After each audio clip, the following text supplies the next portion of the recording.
Future ain't coming, it's already here. Power don't wait, it's taken by those who claim it. Write your fate, or be forgotten. You tried to bury it. If they learn to use the AI, we are doomed. Every age brings change, but this time, it's different. Power belongs to those who master AI. It's too late. They are teaching them everything. We cannot stop them. And create whole worlds, not in years, but in days. No gatekeepers. No Hollywood. We tell our own story now. If you miss this train, there isn't another one coming. Every empire began with vision. This time, it begins with you. Keep them ignorant. Blind them with fear and distractions. It's already too late. They are having an AI masterclass workshop. Step into mastery. Join a movement of creators, inventors, and visionaries. This is your fate. Claim it. This workshop is teaching them how to use their imagination effectively. We are doomed. They cannot be allowed to learn this power. It's already too late! Simon Bomar and Red Pill are breaking the seal! Jobs ain't safe anymore, and AI ain't the enemy. It's the one using it that's gonna replace you. This is the AI Master, Gods of Intelligence Workshop, ready to guide you. Sign up now.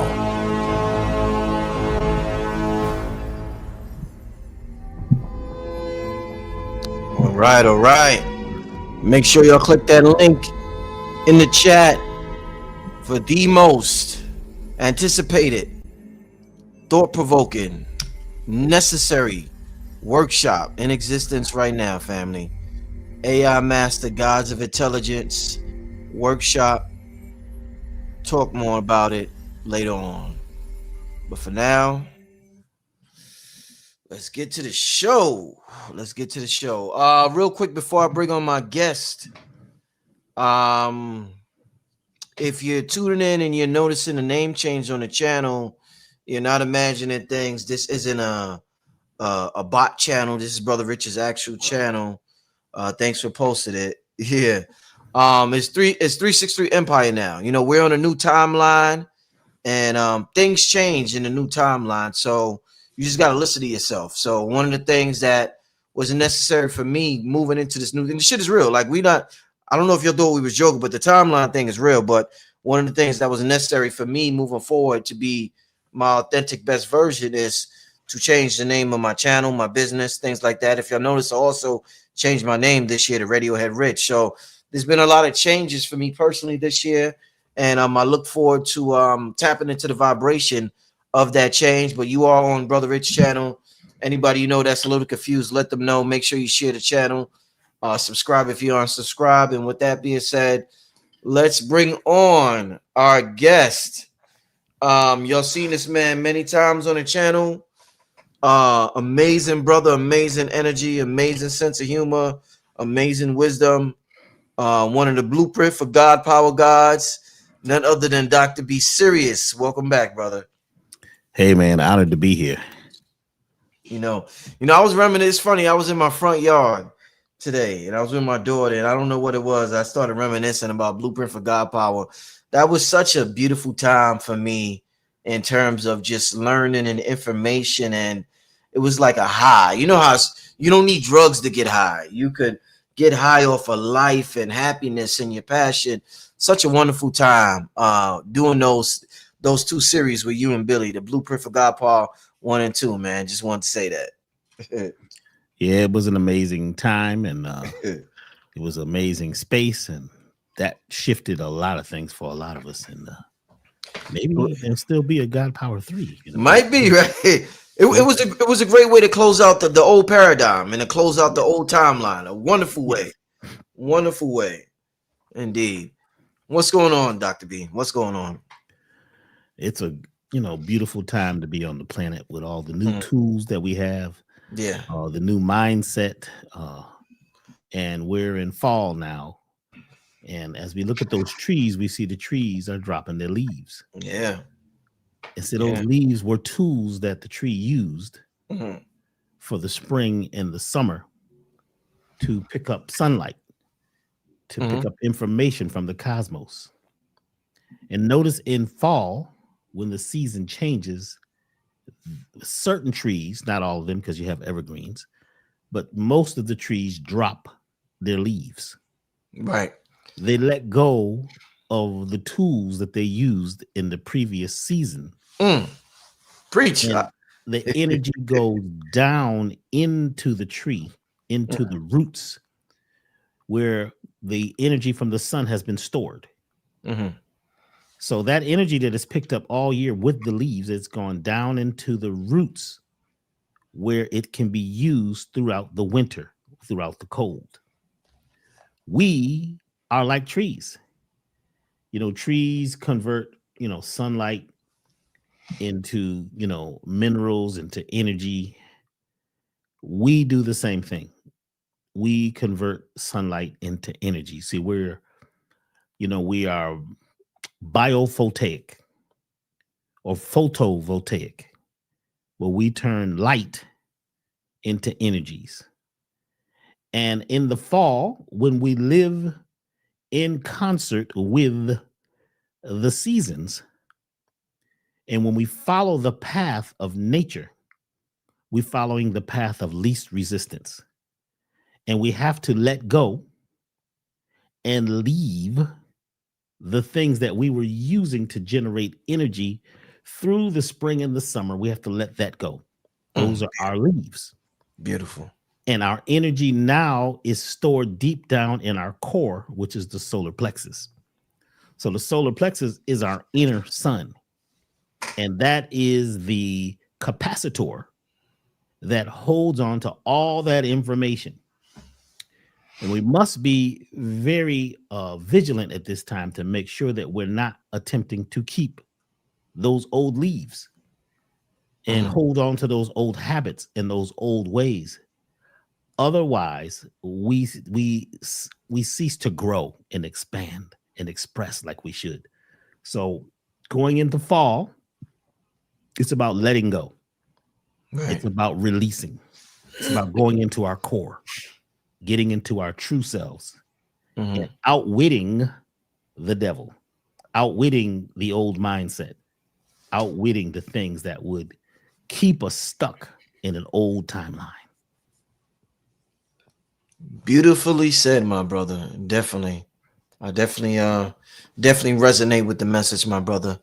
One of the things that, in order for us to embrace these principles that you talk about and to let go, a lot of times we need to have peace of mind, Dr. B, a certain level of peace of mind, a certain level of a clear signal. I know you use the word clear channel. And once we achieve these frequencies, we could really tap into what we intend. One of the things that you do, you're heavy on, and the subconscious needs repetition, is you are repetitively telling us about these entities that exist within inside us, these parasites. And your approach is different. And you talk about extraterrestrial parasites. You talked about a parasitic invasion that happened centuries ago. I mean, like, you really, really go into this topic and conversation of parasites unlike anybody I've seen. You even talked about the cats. You've talked a lot. And I had a good conversation with you yesterday. We're in the harvest season, and you talked about entities harvesting our energy, just like the Matrix, when they had the people in the I don't know what's that called? What's that called, family? Like the bulbs. What's that called? The tubes. Tubes. What's that called? What is there's a name for that? Let me know. The Cabbage Patch Kid dolls used to be in it. What's it called? The incubators, right? I think it's incubator. Yeah. But yeah, they literally have us in these square homes where the energy gets trapped and it doesn't circulate properly, and they're programming us with the screen, and it's a dangerous combination. One of the things Dr. B is going to talk about, and I'm gonna end it here. This is some good stuff. They got us in the pods. Yeah, thank you, family. Pods. Thank you. They got us in these square homes. So our homes are squared. I'm sure it wasn't like that in the golden age in Atlantis. Then they put a TV screen or a computer screen in front of us, and they program us all day long with fear. And then they tell us to spray all these chemicals in our home. So we got perfume, we got deodorizer, we got air freshener, we got wipes for this, wipes for that, wipes for this, wipes for that. No, so it's like this concoction, this combination. It's like, wow. So I heard you talking about, you know, the energy and perfumes and all of that other, a lot of good stuff. I'm gonna let you do your thing, my brother. I'll come back a little later on, but I'm looking forward to hearing this talk from the great Dr. B. Sirius. The interesting thing is you started off talking about the square rooms, the square homes. Yeah. And I have been a musician almost all of my life. I've been a recording engineer for a great part of my life, a producer, a sound designer. I've even designed synthesizers, which some companies still use. And if you make an instrument sound in a square room, if there's no soundproofing on the walls, no treatment on the walls, the sound bounces back and forth. It creates standing waves. That standing wave is not dissipating naturally like it would if you were in nature.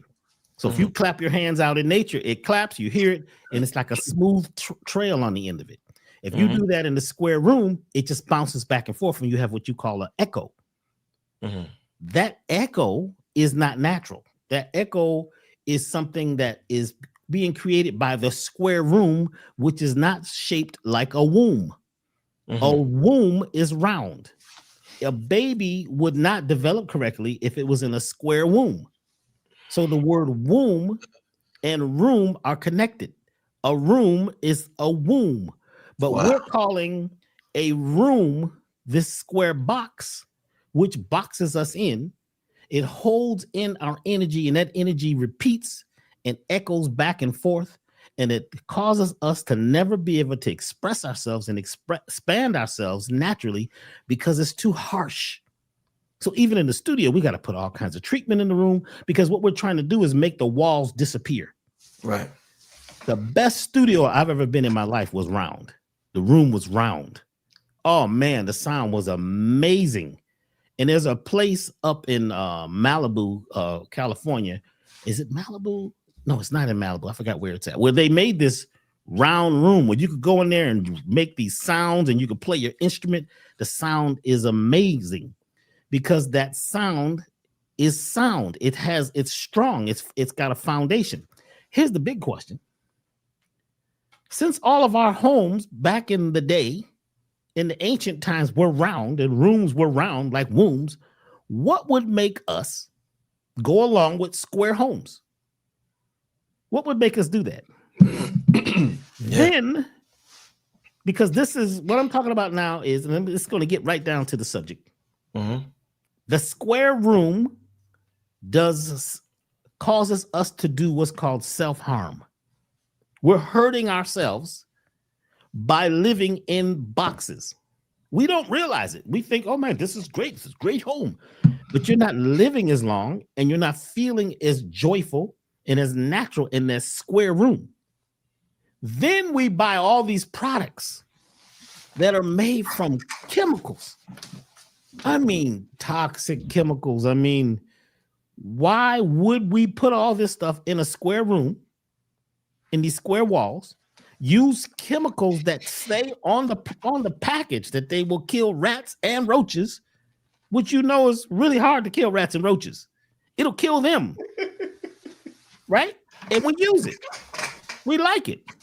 We got these perfumes that you plug in and oh boy, to make the house smell flowery. You know, flowers never smelled like that. I used to do in-home consultations years ago and I had to stop doing them because going in people's houses was killing me because the folks were living in a toxic home and they had toxic home syndrome. And I would see what the problem is right away. You're living inside of a box and you're boxed in a place that's like a nuclear radiation desert. There's no life in here. Even the plants in here are struggling. Even the light bulbs that you're using a lot of times, if you're using those fluorescent bulbs, is killing you softly. Sometimes it's not even softly. What would make us go along with news stories that you know have never been accurate, never represented us accurately, and we keep listening to them? What would make us keep choosing to vote for things and ask for things and ask the people who have created a lot of this boxy stuff to give us life or to give us freedom or to let us be whatever? We got to go to them to ask them. This is oppressive natures. Why are we oppressing ourselves? Oppressing, depressing, repressing, compressing, crushing ourselves in. We're doing it to ourselves. Well, we want to say, well, you mentioned it. You said it 3 times earlier, I think. They. Well, who is they? They. This gets deep. When I grew up, I used to watch all the science fiction movies. That's all I watched. I ate science fiction, ate them. I ate snacks, right? Even back then, they was a little more natural. And watched science fiction movies. Because to me, this was reality. It was so close to something I could feel was real. Little did I know that today we would be living in a science fiction movie. The things that we do today, that even 20, 30 years ago, we would have never thought of doing. Giving up our natural selves to be a part of something that is artificial, an artificial construct. To go along with things that we know, if we was in our right minds, if we was using our gut brain, we wouldn't do. But over time, we've become people that accept, and we just go along. We're complacent. Well, this is what you got to do. This is the way it is now. Well, that causes self-harm. What is causing us to hurt ourselves? And even though we might have all the technology, right? We got a lot of technology at our hands now. People still give up their life force for the machines. They still give everything to the machines. I'm not saying we shouldn't use the machines. They're tools.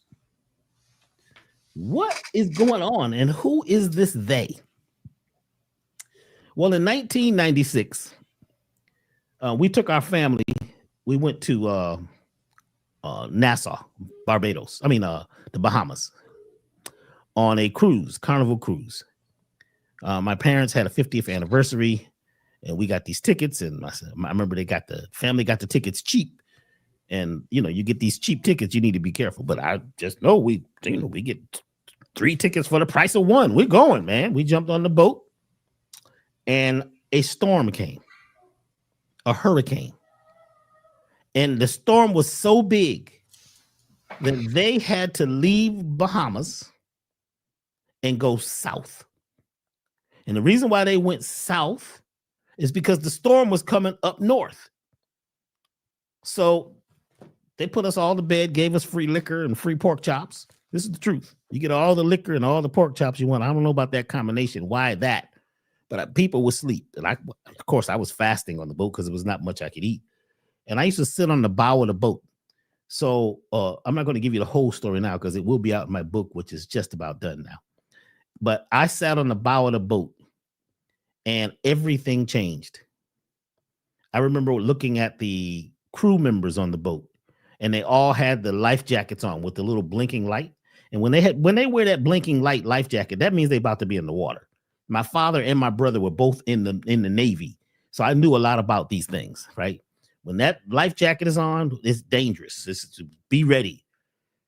So sitting on the bow of that boat, all of a sudden something happened. And I blacked out. I couldn't hear. I couldn't see. I didn't know where I was.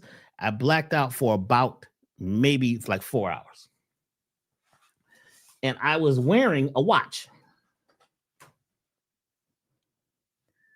This is the watch. I don't know if you can see that very good.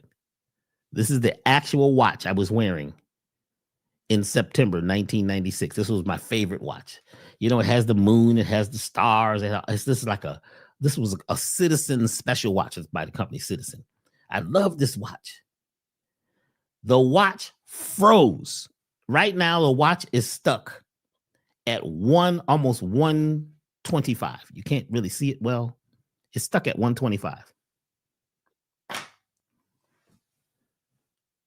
I woke up about 4 hours later and had no idea where I was, who I was, or anything. And I heard this, I could hear every sound. Every sound. I mean, white noise is the sound of nature. Just imagine what, when you hear the ocean or you hear the wind, that's called white noise. It has every frequency in it. It's the mother sound. It's the sound of everything.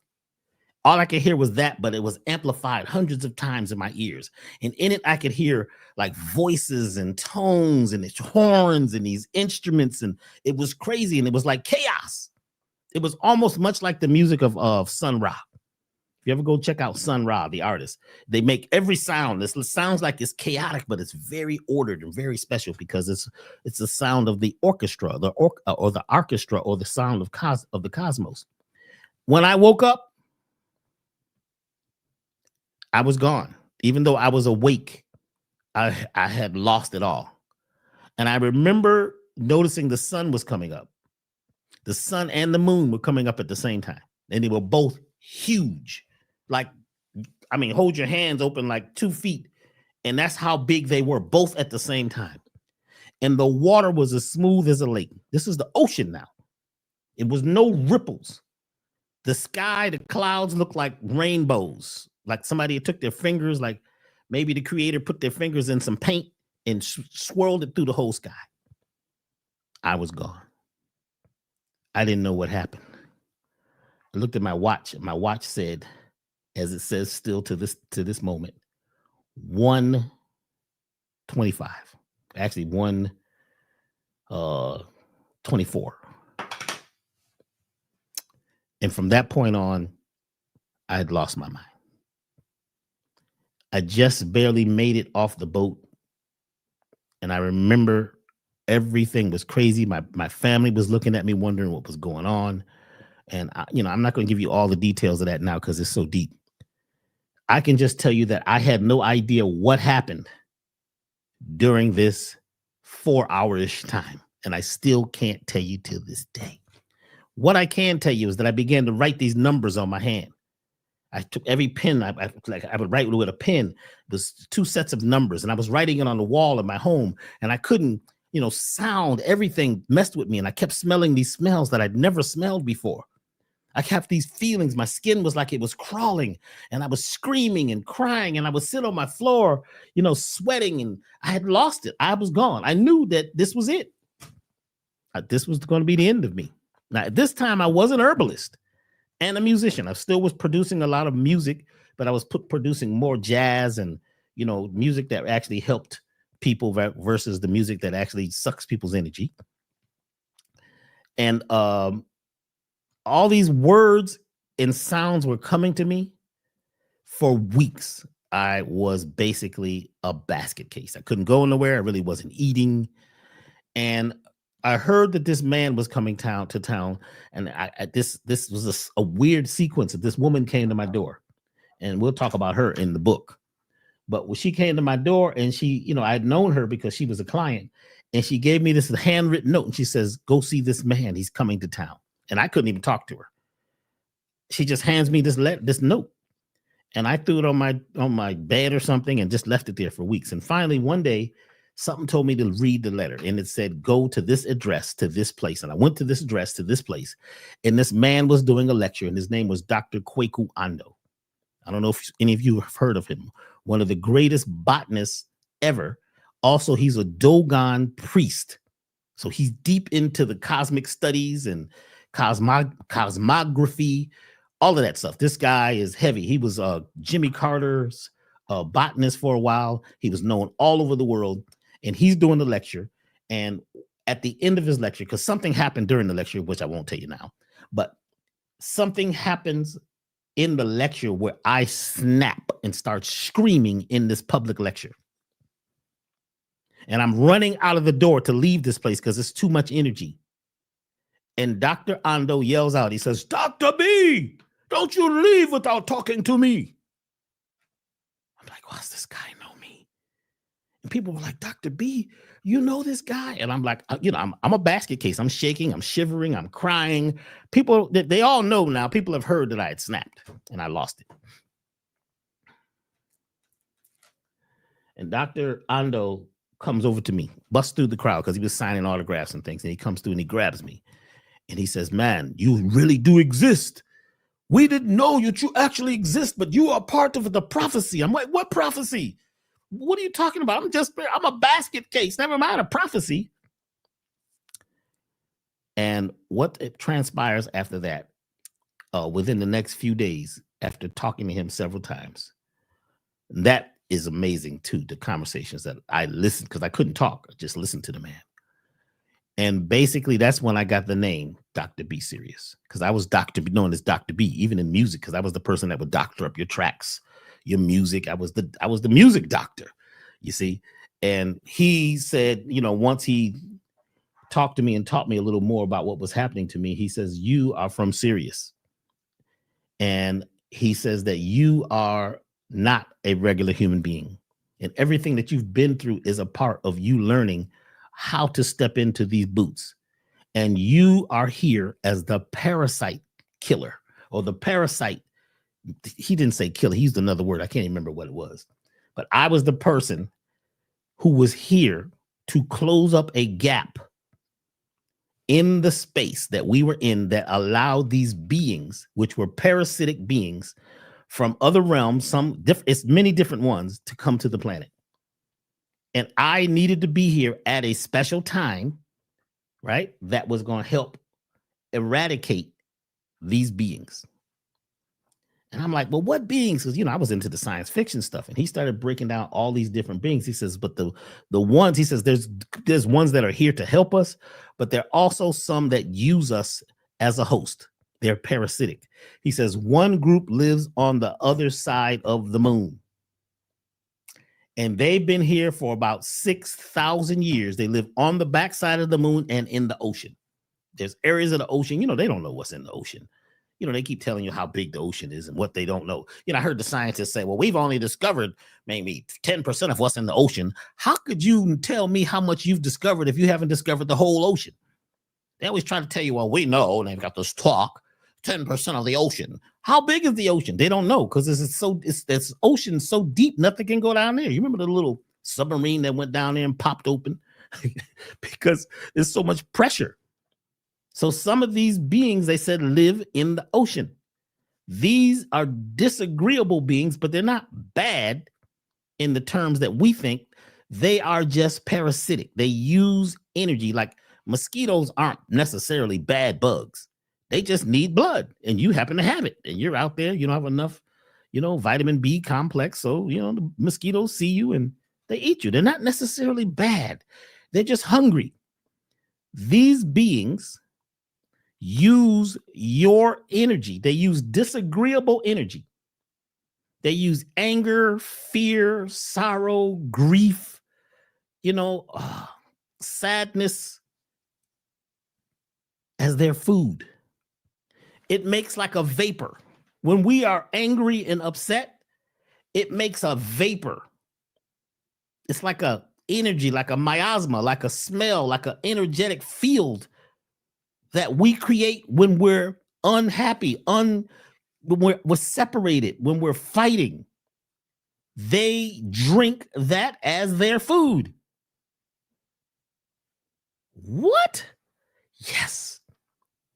They create discord amongst the beings on the planets that they inhabit. And that discord is what they eat. That's what they drink. And there's many different, they're not like, some people say, well, it must be the reptilians. Well, actually, this is deeper than what you call reptilians. This is like,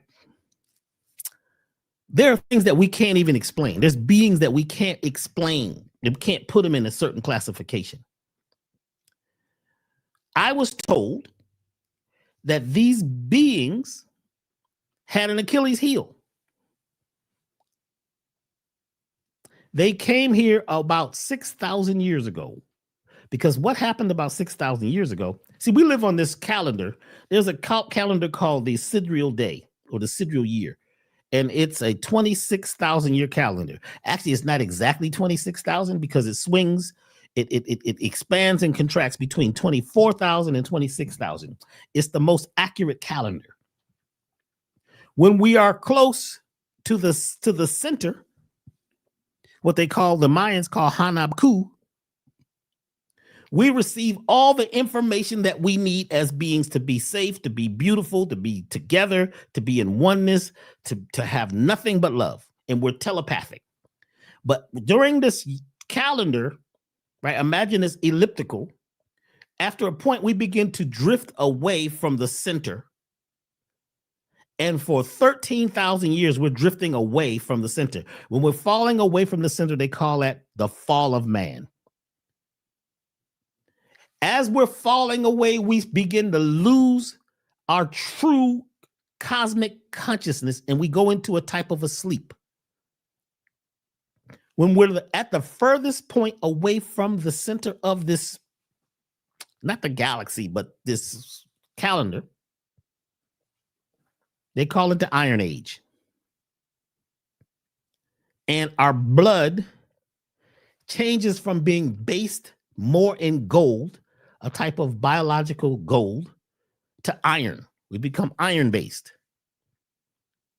In that time, our consciousness, not everybody, but most people's consciousness is in a quiescent state. We can't tap into everything. We're not totally awake. We're asleep. This is the time that quote unquote prophets came within the 6,000 year period, being far away from the center of everything. And we need guidance. And these prophets, and it wasn't just the ones you know about. Everybody got somebody came to everybody at this particular time to help give us guidance because they were still connected. It didn't have anything to do with their distance from the center. They were connected in oneness. They were in concert with everything. And they had messages for certain groups of people. During this time, most of the people on this planet became separated. They became disillusioned and angry, and emotions began to come up. And fear became the main emotion, because even anger is under fear. Because we're not getting enough messages from, or we're not getting clear channel messages from the center of the galaxy. So we don't know anymore. We don't know.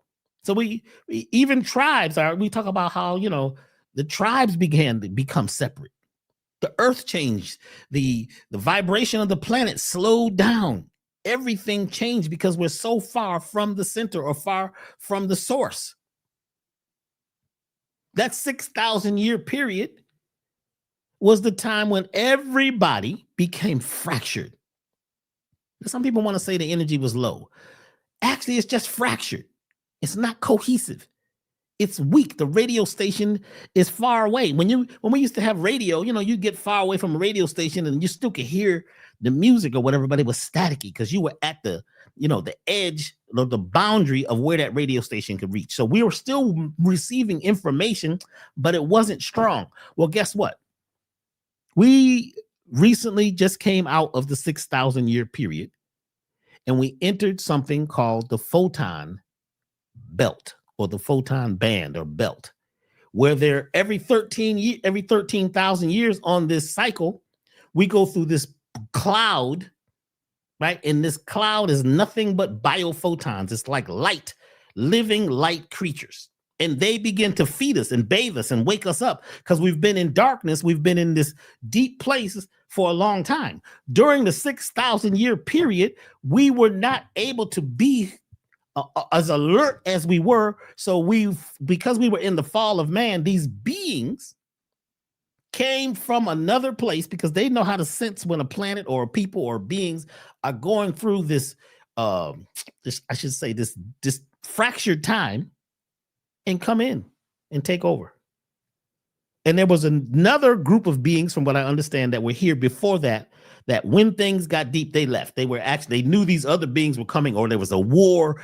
We're kind of confused. We can't say exactly what happened because a lot of what was written is now lost. But this is information that I'm being given by, my colleague or my teacher at that time, Dr. Kwaku Wando, who is a Dogon, who has more, they have more information on stuff that happened back in those days and those cosmic events than almost anybody.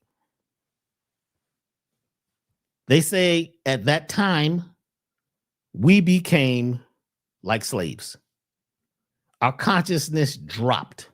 We began to use a very small part of our brain. We began to become basically like servants. We reached a place where we became like chronic servants, and we were slaves, energetic slaves of these beings. And almost everything that we did was at a low level, and it was used to cause suffering. This pain, this anguish became the food of these beings. Now, some people say, well, Dr. B, I don't know, man, this is some wild stuff. It is. I'm not saying that. I can't tell you for sure this is exactly what happened. I'm telling you what I was told, and I'm also talking about what I've seen. I wanted to know, why would we build square homes? Why would we? Why would we make that the standard thing? Why would we use chemicals?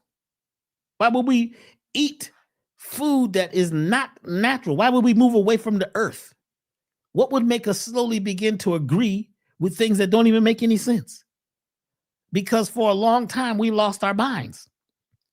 And we went into a time of sinning. Sinning is an archery term when we're missing the target. We're missing the point. We're not connected anymore. We're fighting with each other. We get into ownership. Everybody wants to own everything. When there was a time when nobody owned anything, we shared everything. Now it's about me. There was a time when it was about we. You wouldn't do anything to a group of people because those people are connected to you, and everybody's connected in oneness. We went into a place of being warriors and battling and fighting. Why would we do this if it is destroying ourselves? Because that pain, that anguish, and all of that becomes the food of these beings that are parasitic, that live off the plasma, the energy, the vapor, and the vibration of disagreeable natures.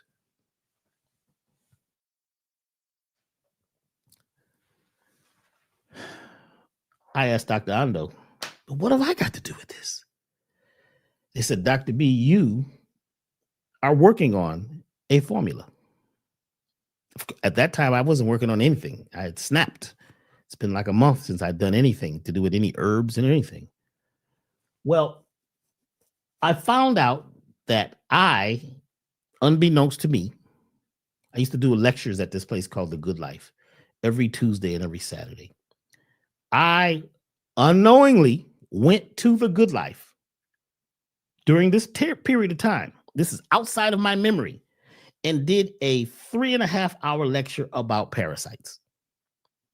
And I talked about all the different types of parasites, including the interdimensional parasites, the cosmic parasites. And the parasite is a being or a life force that uses other life forces for food, for nature, for not for nature, but for nutrition, for energy. It's considered a parasite. And if you notice, most of your old science fiction movies, these beings are always coming here to take over, to get our energy, to take our resources. Because they're parasitic. Why would they want you? Why do they need you? If you're not in your proper mindset, then you don't know what to do. You don't have the ancient knowledge to actually keep these beings from being able to take you. If your energy is high enough, they can't take you. You have to almost agree or let the energy be taken. You have to allow yourself to be in a state of chronic servitude, chronic slavery, to let this happen. So you do things to keep yourself, to suppress yourself in this mindset. And it becomes natural because you learned it from your parents, that your way of life, your way of thinking, your way of speaking. You learned all this from your parents, who learned it from their parents, who were all born into this system of being so far from source that we could easily be taken over through sorcery. Even though in the beginning we were the sorcerers because we were connected directly to source. But now other people, other beings who might have a little more weapons or a little more mind control can take over and cause you to believe in some stuff that doesn't even make any sense, to cause you to add up some things that don't even add up, to have you go along with some things that don't even make any sense. They also, when this happened, we began to use our cranial brain. Now check this out. We begin to use our cranial brain, the one in your head, more than the original brain, which is your gut. The gut brain was the original brain because we didn't have to think a lot. We had to be a lot. That's why we became beings. And your gut brain is the one that is connected directly to source, that gives you a notion whether you should stay or whether you should go, whether you should eat or not, whether we should go along with this, whether it's the truth or not. It's the gut feeling. But because our gut, right, became infected, because when we're far away from source, it changes the microbiome, the gut bacteria. The gut bacteria, there's billions and billions of creatures that live in your gut that basically some of them would be considered aliens. Some of them can live without you outside the body. They're connected to source. There's whole universes inside your body. Most of our body weight is these beings that are not humans. The microbiome changed when we got far away from source, and these beings that I keep talking about were able to intercede and cause us to shut down some of the natural resources, some of the natural connections that we had to ourselves. So when I mentioned the leaves falling, I talked about how the energy goes down the trunk of the trees into the roots, where it is stored, where the light is stored, where the information is stored through the winter. Do you know that the time period that we went through when we were far from the center of the galaxy is called the winter? We're far from the source, right? What they call the central sun. Yeah. And that energy was supposed to be stored deep inside of us, but we forgot who we were because we had been interceded by beings. It's a hell of a story, Dr. B. God damn. I feel like I'm in front of a campfire or something. Like, damn. Go ahead, though, brother. I'm sorry. When we were in the winter of our time on Earth, our time there, our space was disrupted. One was a natural thing, being far, because we move on this 26,000 year calendar. So it happens. We get to high places in life. You know, societies build really high, then they fall. They go high and they fall. This is always happening. Nothing stays the same. But when we were at the fall of man, something happened where we gave up a lot of who we were naturally. We are now out of that 6,000 year period. We're in a time called the springtime. We're on the feminine side of this cycle, because one side of it, remember I call it the fall of man, is 13,000 years. And the feminine time, right, is where we're rising, moving back towards source. This is why a lot of us are feeling that source energy again. This is why a lot of us are waking up. That's why the Earth's vibration is speeding up. Things are happening quicker. Things are happening faster. A lot of us are feeling something, and it's in our distant memory that we kind of remember, but we're becoming more telepathic, and we're able to tap into knowing what's happening on the event horizon. What is the event horizon? The event horizon is when something is about to happen. It hasn't happened yet, but you can feel it. We were originally people that had precognition. We knew something was going to happen. Some of y'all still have it, right? You know when it's time to leave. I think it's time to leave right now. And something talks to you. That you talking to you is you from within the universe, because we live in the universe. We're basically light. that's lensed or in a prism in these bodies. We're light bodies. We just use this meat suit, right, to hang out down here. This is not us. This is just the suit, the earth suit, the Gaia suit that we use while we're here. We're travelers living and having this experience on the earth. And guess what? We've been through a lot. You know how much drama we have been through? Plagues, wars, enslavement, destruction. For the last 6,000 years, we have been technically in hell.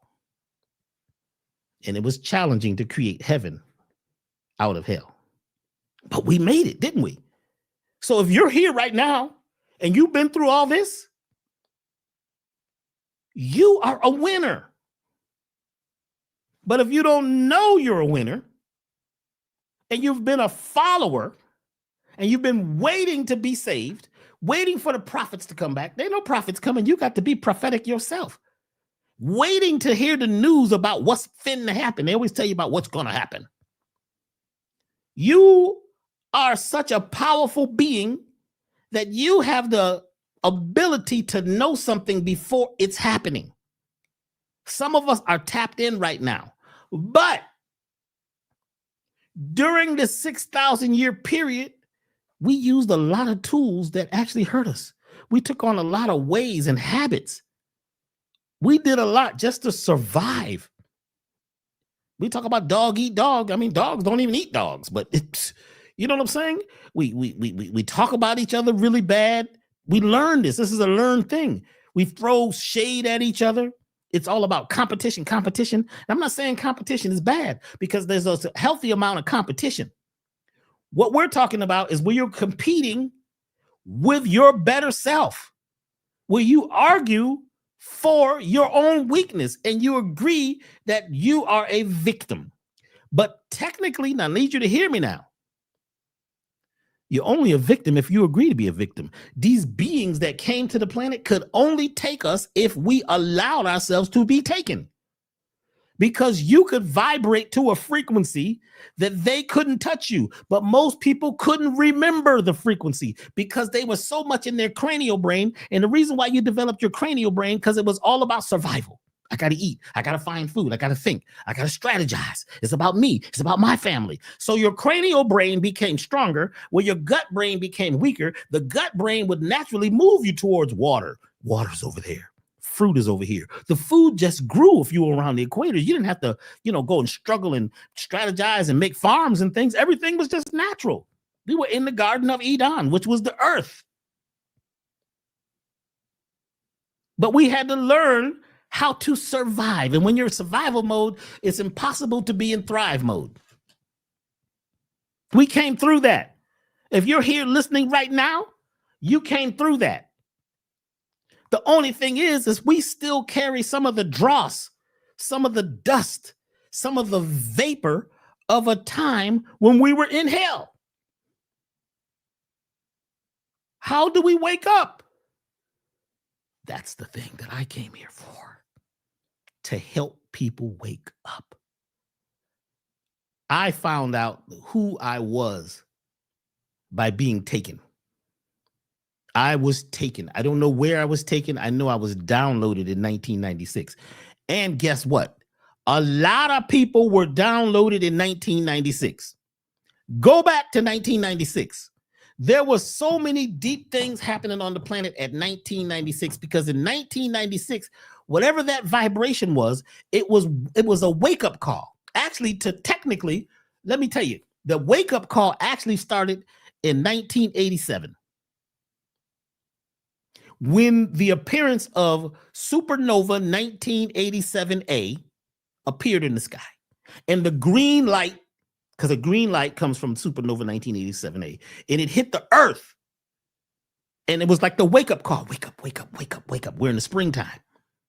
The children born after that time are crystal babies, because they crystallize and have the knowledge of everyone that came before them. These are the crystal babies, and actually we're past crystals now, but there was a message that came to us to wake us up like an alarm clock. A lot of people could not hear it because they were still caught in the past. Because when you're caught in the past, you're on autopilot. Let's call it subconscious. A lot of times when I mention the subconscious, people, they can't draw a real picture of what that is. Think of your conscious mind as being the pilot or the driver of a vehicle. It's totally conscious. You're driving, you're turning the wheel, you know where you're going, you have a goal, you know when to put on the brake, when to turn right, use your signals. You're connected because the magnetite in your head is directly connected to your nervous system. Magnetite has a lot to do with your natural GPS. If you can't tap into your magnetite, then you're lost in space. You never really get home. Your conscious mind is the pilot. Your subconscious mind is autopilot. The conscious mind programs the subconscious based on what it sees, what it sees as reality. When we were in the 6,000 year period, we were in survival mode, and the mass consciousness or the unconscious, the mass unconsciousness, group unconsciousness, that's not the word I'm looking for, universal unconsciousness mind went into the subconscious, and it was all about survival. It had been programmed already for survival. We got to do whatever we got to do to survive. That's the automatic mind. That's the one that is on autopilot. You just push the button and we just go. When you are living life based on the autonomic system or the automatic system, and you don't realize when to take the wheel and turn off autopilot, you live in a subconscious place. And that subconscious is all about what had happened. And our collective unconsciousness is still in survival mode. When these beings were sucking us dry. But the beings are losing the ability to hold on to us because so many people are waking up. Even though the beings don't have such a grip on us anymore, now we got the grip on ourselves. Now, because we were born in oppression, born in depression, born in conscious drama, seeking drama, looking for drama, wanting to own everything, fighting for survival, like the nymph, the baby, the baby dragonfly is the nymph, and they're always fighting for survival, and something's always trying to eat them. Now it's time for us to crawl up the reed, because at a certain time, the imaginal cells inside that nymph, the baby version of the dragonfly, the imaginal cells come online, and it crawls up a reed and it crawls out the water. And guess what? Its skin, its little shell breaks open and the little dragonfly comes out. But the water that it was in, the swamp water, represents the victim archetype, the drama that it'd been through in survival mode. When we were in that period far away from the center of the galaxy, we were in drama. We were in the water. We were in the swamp of life. We were in the rusty iron age. It was all about fighting. We just crawled up the reed like the dragonfly. And guess what? The only way the dragonfly is going to fly, it's going to have to take the water, because its body is still, full of this water, the swamp, the drama, and pump it into its wings. It takes the past experience and uses it as fuel to levitate it. And the sun begins to heat up the wings and turn the wings into solar panels. It dehydrates that water. And now the wings are fully, erect, or fully, inflated. And for the next 2 months,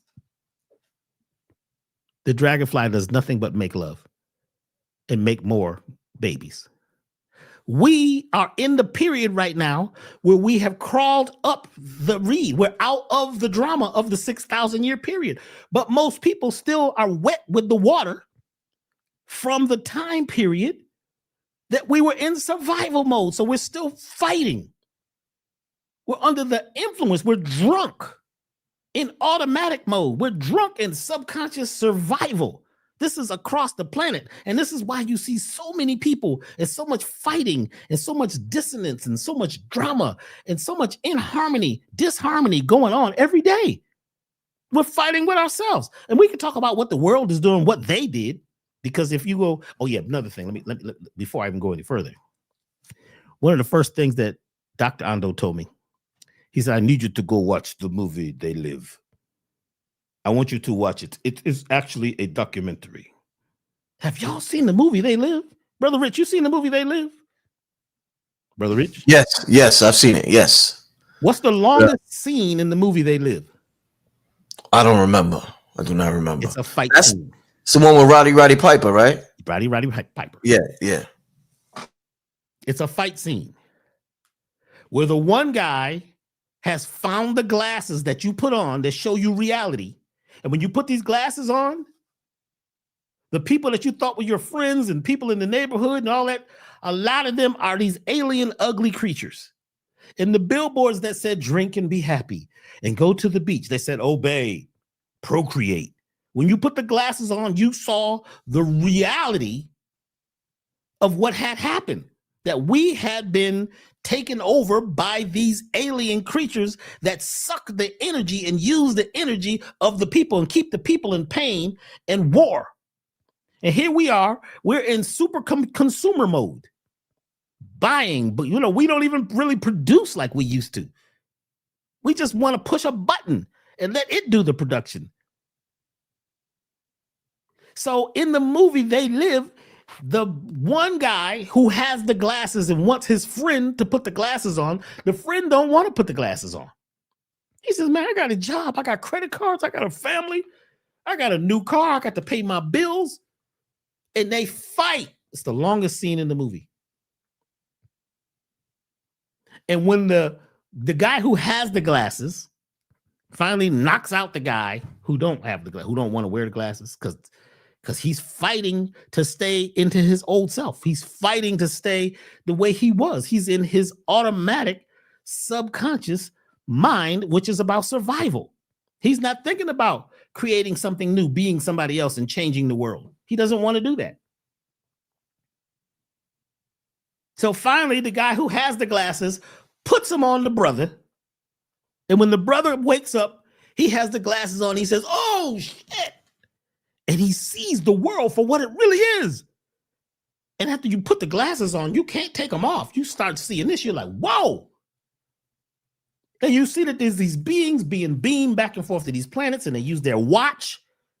They use a watch as a special tool to use to suck the energy out of people, but also the watch is used as a teleportation tool where you can go underground, and there's all these underground areas, and these beings are using our energy.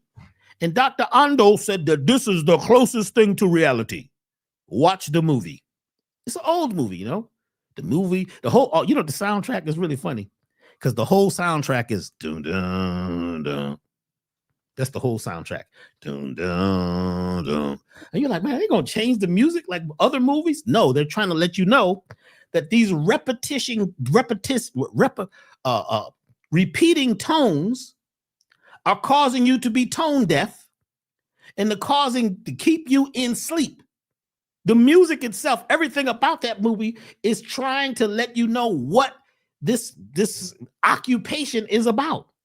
If you listen to the music today, if you listen to the mainstream music, it makes you tone deaf.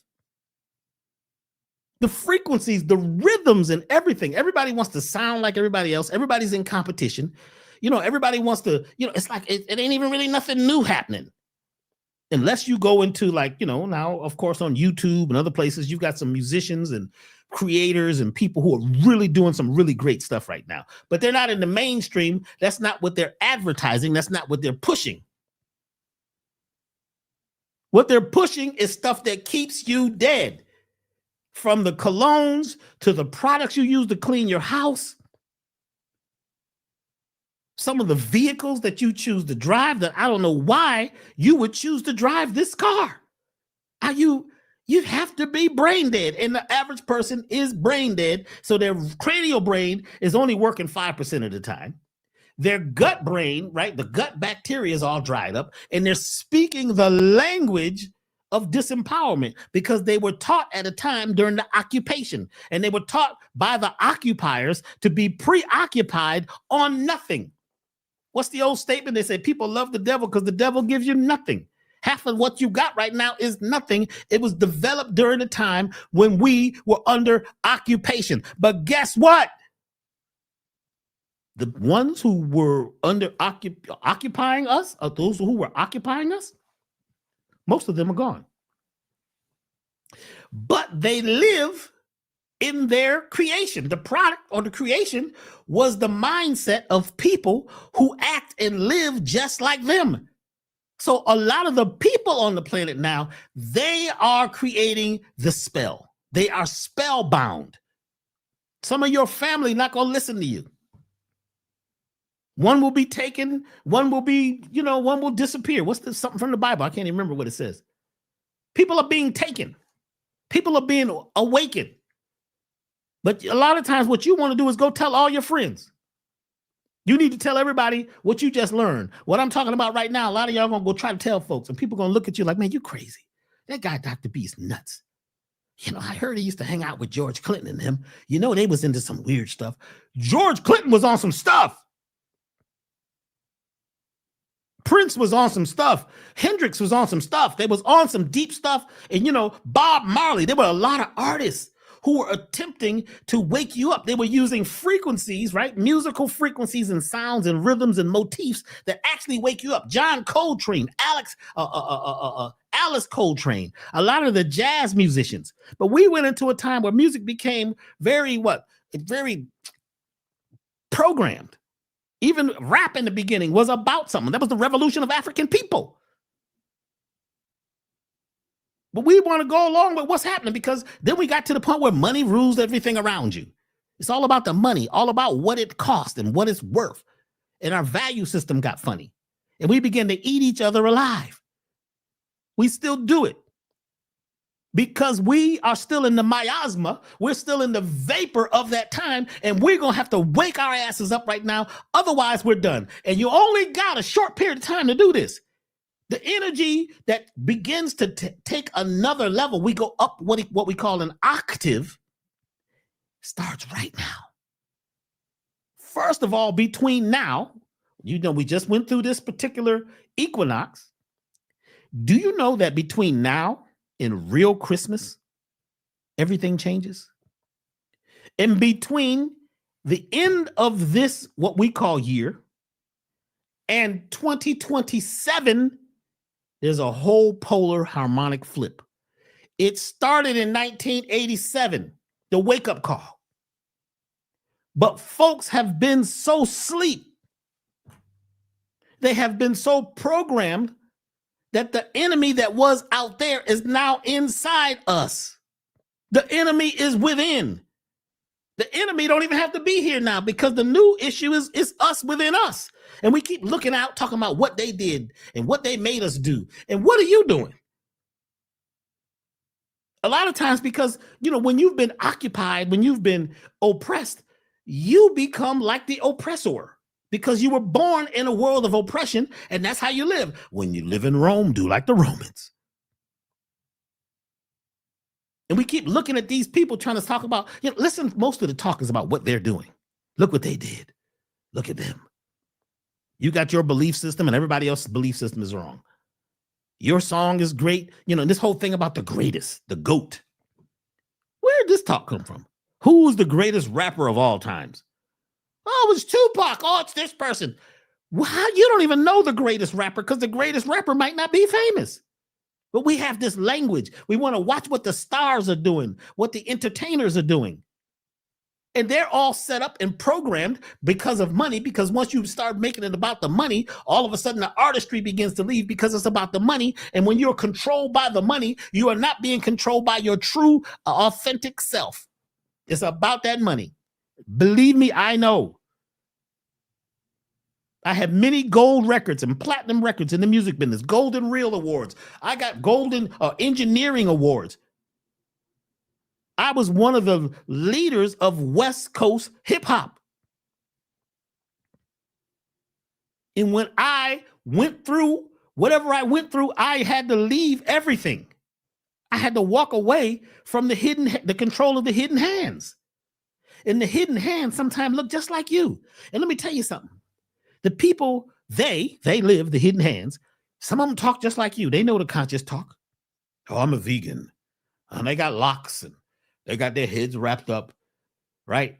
But it's a movement in their eyes. Their eyes move funny. I was just at an event, and I'm not even going to tell you what it was. It was supposed to be a big conscious event. I had to leave because I realized that almost everybody in the place had been taken. And you think that, I'm vegan, I'm conscious. Most of the people have been taken, even in consciousness. Dick Gregory told me years ago that this whole thing was programmed during MK Ultra, the time of MK Ultra. Look that up. In fact, they got a movie now on, I think it's on one of these flicks or something. And also the time of COINTELPRO, counterintelligence programs that they created in the 60s to control people. Who's they? They live. Because the genes, right? The genes had been programmed at a time when we were far away from the center of the galaxy during a sleep, during war, during dissension, during disruption and drama. So now a lot of us love drama. We need it. We need a terrible story. If we would have said, if Brother Rich would have said, we're going to talk about love tonight and peace, a lot of folks wouldn't be online right now. They need to hear about some drama. They need to hear about something where, we could blame somebody, because we're always looking for a blame. We're always looking for a devil, when the devil a lot of times is inside of us. Believe me and listen to me when I say the enemy now is in us. But guess what? Once you understand that it's about rhythm, frequency, how often something happens, right? It's about sound. It's about what you're eating. It's about you changing timelines and getting out of automation mode, out of automatic mode, being totally creative again, which a lot of people right now are giving up their creativity and just letting the machine create. A lot of folks are not into organic intelligence. I'm not saying that the artificial intelligence is bad. I'm saying when you use it to control you, and you put all of your input and all your natural ideas in it, what does it need you for? And when you begin to agree that something unnatural now looks natural, when you begin to agree that some of these foods that you call natural foods, which are totally unnatural. I was reading some ingredients the other day on one of these, plant-based foods. The list was crazy. I said, man, you might as well go ahead and eat you a chicken head. It couldn't be this bad. But it's natural, it's plant-based. Well, guess what? It was created in a industrial plant. This vegan thing is going crazy. It's the new program that's going to keep people sick because it's killing more of your gut bacteria. It's keeping you away from your natural self, and you can't tap in, and you can't tap into the event horizon. You can't tap into your natural self because you've become so unnatural, and you begin to agree that unnatural things are normal. And you can't hear the frequency. So now you're lost in space. We're caught up in a loop. A lot of folks wear these natural clothes, natural looking clothes made out of polyester. Well, it's mixed with, cotton. Do you have any idea what these plastics are doing to people? People are becoming plastic. They're finding babies. Babies are born with plastic in them, polyesters, chemicals. Why would you? Because I guess you'd buy it because it's cheap. It's on sale. So we're using fake clothes. We wear fake hair. We got fake buttocks, fake lashes. We got fake personalities, fake profiles online. We got fake talk. Oh, hi, brother. Right on, Dr. B. That ain't how you normally talk. But we're under a spell. We want likes. What is this thing about you need likes? People say, well, Dr. B, you don't be getting enough likes. You ain't got enough followers. I'm looking for leaders. I am here to help break the spell from mental, physical, cosmic, and energetic parasites. Now, I'm gonna hit one more piece. Then I'm gonna let Brother Rich ask a few questions. During the time of the occupation, they created microorganisms that they could place in people to keep the people under a hypnotic spell. It's like we're under this hypnotic, a mechanism. It's like a socialized machine that folks just go along with. Everybody does it. This is what we're doing now. And people follow the crowd like sheep, right? Even a lot of us that say we are conscious, they have this thing that you need to look conscious. You got to talk conscious. It's a certain way you talk to be conscious. That's another trap. But if they created microorganisms, you got to remember now, these are beings that could travel through space and dematerialize and all kinds of stuff and rematerialize and change the actual nature of things. They're far in advance. We are not the most advanced beings here. In fact, we're not the most advanced beings on the planet. There are bugs and plants that are much more intelligent than us. Just the mycelium network. That's the most knowledge there is in the mycelium network. Then come the trees and some of these bugs, some of these what you call insects, which are thousands of times more intelligent than us because you just feel like they don't talk to us. But there's microorganisms that were made for warfare. So we're going to go here for a second. During war, man today created something called germ warfare. This is weaponized bugs they made in labs. Y'all know about that? They dropped them off in different wars that they had, and they sprayed the stuff on the people, and the people slowly begin to die to death. Yeah, there's died and there's died to death. People walk around like zombies. Some of the guys who come back from war, they got certain Gulf War syndromes and Vietnam syndrome. And what happened? They're not themselves anymore. First of all, they've seen so much pain, right? They've done so many things. Something in them is causing them to walk towards bombs and guns, which is not natural. What would make you do this? It's a program. But these microorganisms that were created as weapons got into the atmosphere, and they're everywhere. These are biological entities used to control groups of people. It sprayed back on us. It came through the clouds. It comes through the rain.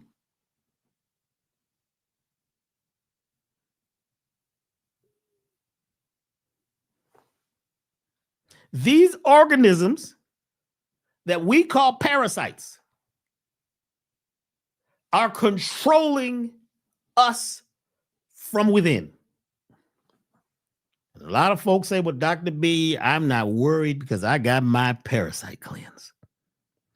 I use cloves and black walnut and wormwood and worm seed and papaya seeds, and I use diatomaceous earth. There's this whole formula people use based on Hilda Clark back in the day. And Hilda Clark, she also made these little devices, these little electronic devices that you hook up to your wrist, and they kill the parasites. My highest choice is that y'all is not,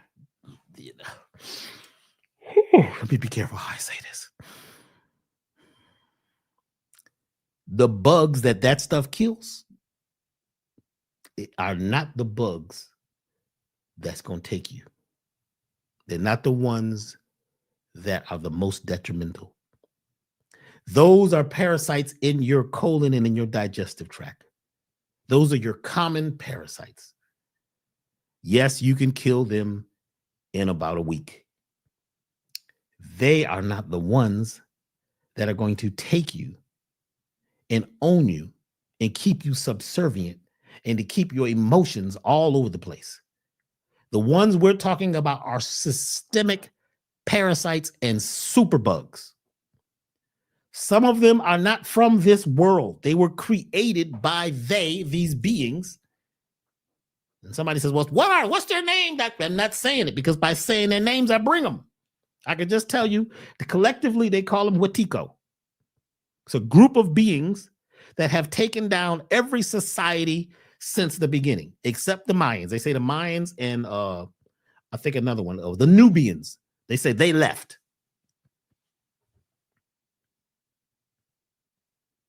Wetiko is like a mass virus that affects the mind of people and keeps them in war, keeps them fighting. It's called Wetiko. It's just a group of beings. The physical side of it is what they call toxoplasma. Actually, there's three. There's toxoplasma, there's malaria, and then there's uriplasma. Those are the main ones. And then, we get into H. pylori, which is another serious bug that they figure is not from here, don't have the DNA. Then there's a whole group of them, and I'm talking about them in this class. I'm doing a class right now called The Enemy Within.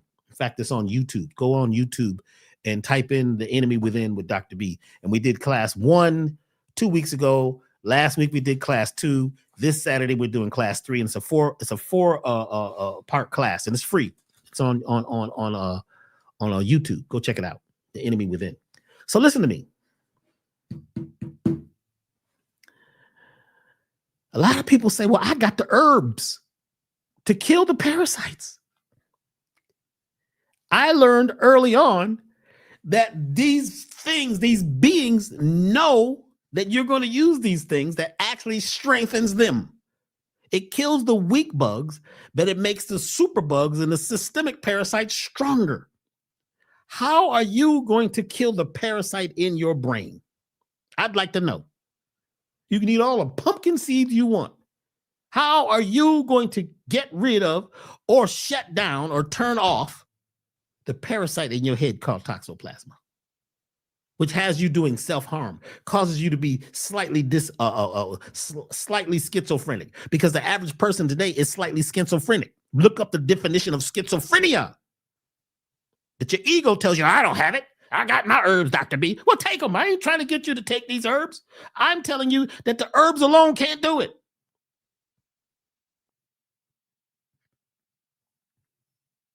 You're going to have to use a very special formulation over a special amount of time, and it has to be a biorhythm of 28 days. Because we live in a natural biorhythm of 28 days. So you have to, within that time, your body chemistry goes through all these different changes, and the parasites which are living beside you, they're modeling you, they're walking with you. You have to disrupt their feeding cycle, their mating cycle. They have times when they just commune together and just pick up information from each other. We're not talking about the little cheap bugs that's in your gut. Hear me now. People have been coming to me, well, Dr. B, your cleanse, I got a better cleanse than yours. Or what is it? And they tell me, I say, oh, good. Congratulations. Gotcha. Because you think something this simple is going to outwit these beings that are billions of years old. The ones I'm talking about is not the little bugs in your gut. They were created. Some of them are like drones. This whole civilization's living inside of you. And you think that just your little stuff that you're taking is going to make you better. And your vegan food. And you have a certain way of eating. And you exercise. And I do yoga. And I use my vibrational bowls. And I'm doing sound baths. All that is really good. I'm not putting it down. I'm saying that there's another level. Man doesn't even know what's in the ocean. Man doesn't even really know what air is made out of. Man doesn't even really know totally what fire really is. Because I talked to the guys, when I was teaching at UCLA, I would hang out with the scientists, and they told me that we really don't know anything for sure. This is some type of a special matrix. We're guessing. We got theories. Some things do work. We make it work here, but that's not the answer. Somebody said fasting. Well, you fast. The parasites fast too. You think these bugs, billions of years old, they go whole centuries without eating. Let me tell you something. They found parasitic bugs in rocks when they cracked open rocks. They have gone into the ice in the North and the South Pole and found parasites living in the ice that were in a quiescent state. And the minute they unthawed, they woke up and ate and lived and breathed. Fasting is very good for you. Fasting is excellent. I'm not saying don't do it. I'm saying there's another level. And these creatures have created a biofilm. Let me tell you how deep this is. There's a couple parasites that create lectins on their skin. You know what a lectin is? A lectin is a toxin that protects, like seeds, like tomato seeds, apple seeds, certain seeds and certain skins of fruits have lectins on them. The lectins protect the seeds, protects the babies. And it will slowly poison the thing that's eating them to death. That's why they call tomatoes the deadly nightshade. You're not supposed to eat the skins and the seeds, but we don't know. So we don't live as long as we're supposed to live, because a lot of these foods that we think are good for us, actually they are good if you knew how to eat them and how to prepare them. So you would think that if I don't eat, the parasites are going to die. The parasites are eating you. They're eating your energy. They're eating your anger, your moods. They're causing your mood and your anger and all of your different, people have this, what do they call it? What do you call it when you flip back and forth? Your emotions. Brother Rich, you there? So when I'm here, Doc. I'm here. Yeah. Mood swings. People have these mood swings back and forth, back and forth. One day they're conscious, the next day they're not conscious at all. What I'm telling you is that the beings that were here amongst us, may not be, and if they are, some of them are in human form now. We, at a certain level, even in the Black conscious and indigenous community, have some of these beings amongst us. We need to realize there's another level of this. Just because you got some knowledge and you feel like you know something, and you feel happy, I feel good, I'm complacent, I'm good, man. I just took my parasite cleanse, Dr. B. It was 3 days. It takes 28 days, and you can't use just herbs.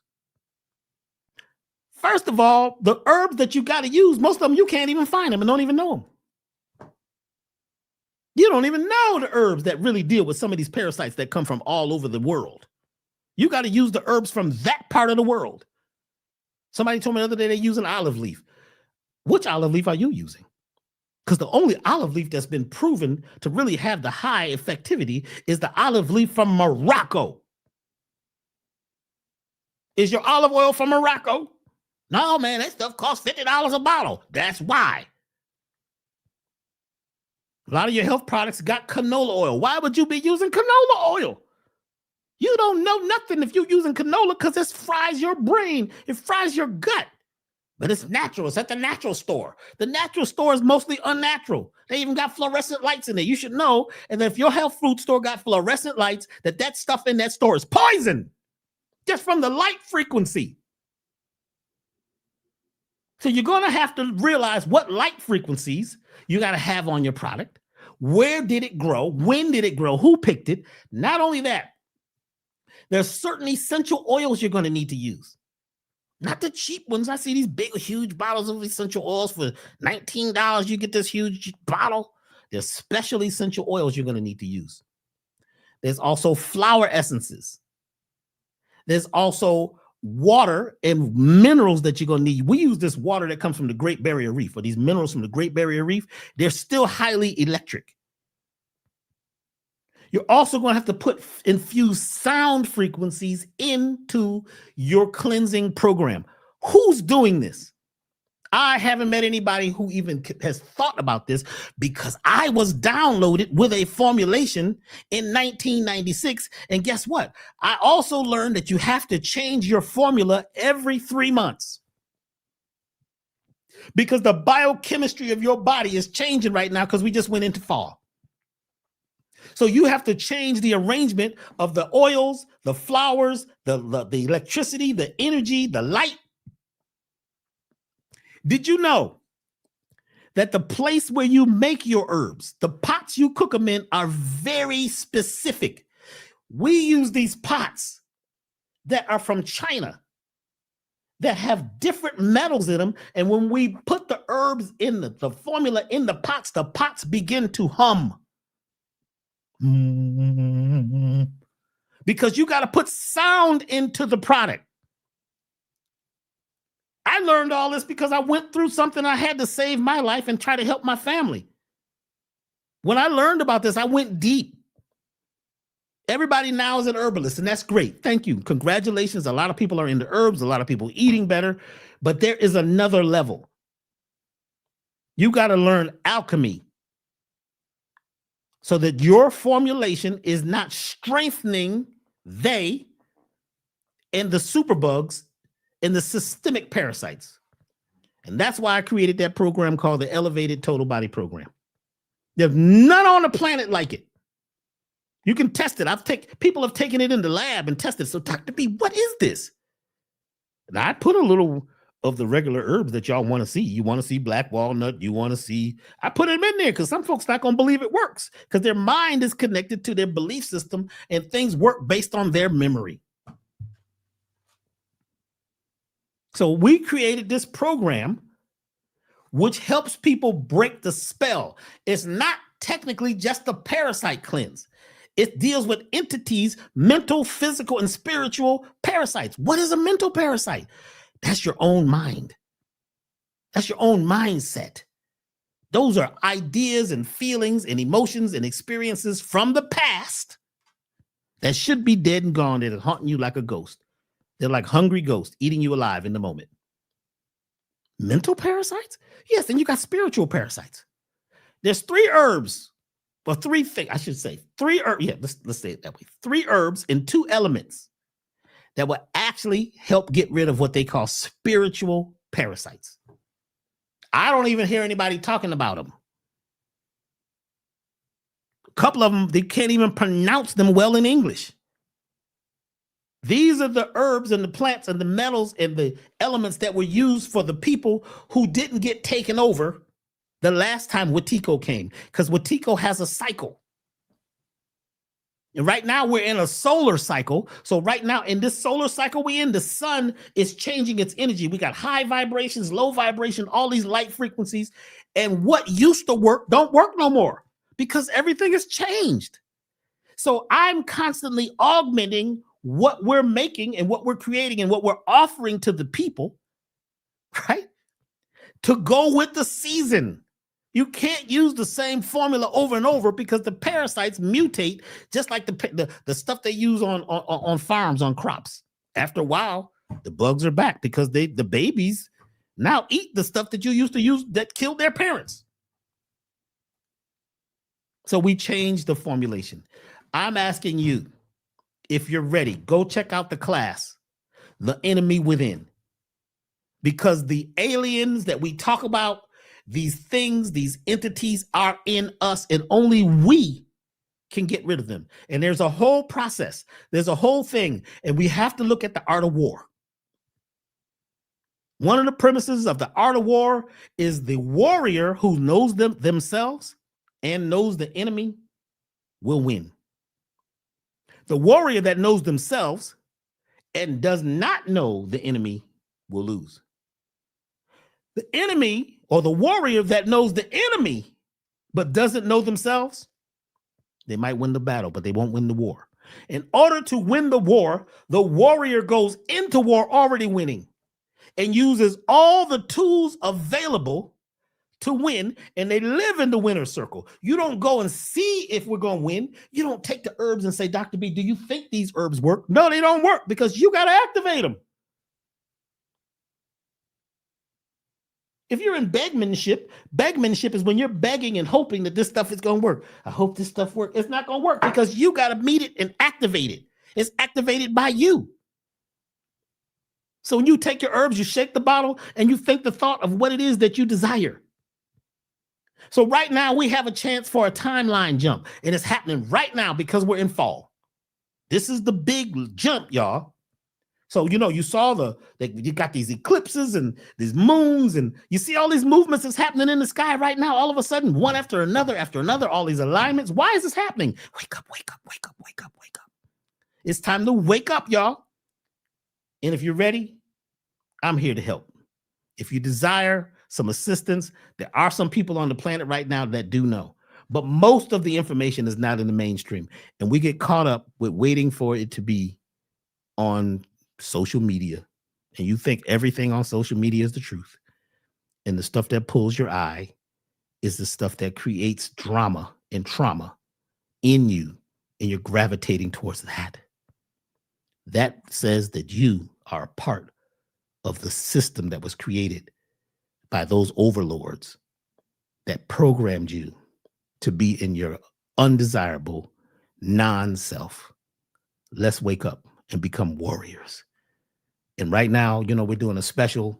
If you would like to, go, make sure you come to the class because we're doing a special. The program is on sale right now. If you feel that this is something that can, help you and your family, it is on sale. And there will be a discount code also in class this weekend for those who would like to join us on this trip. But it's not just a physical thing. There's a whole mental thing and a way to use a psychological kinesiology, because I'm a psychological kinesiology. There is a way to outwit the past. If you live in the past, you can't live in the present. If you try to make money in the past, you'll be broke in the future. Because you have to get rid of the past and let those leaves fall and go deep down into your core and clean out your core and rearrange the furniture and realize that the true enemy is within each of us, all of us. You can't do this one time and be done. You have to keep doing it. And when we say, I got my stuff, Dr. B, I've already done it. I know what to do. I'm a martial artist. That is self-sabotage.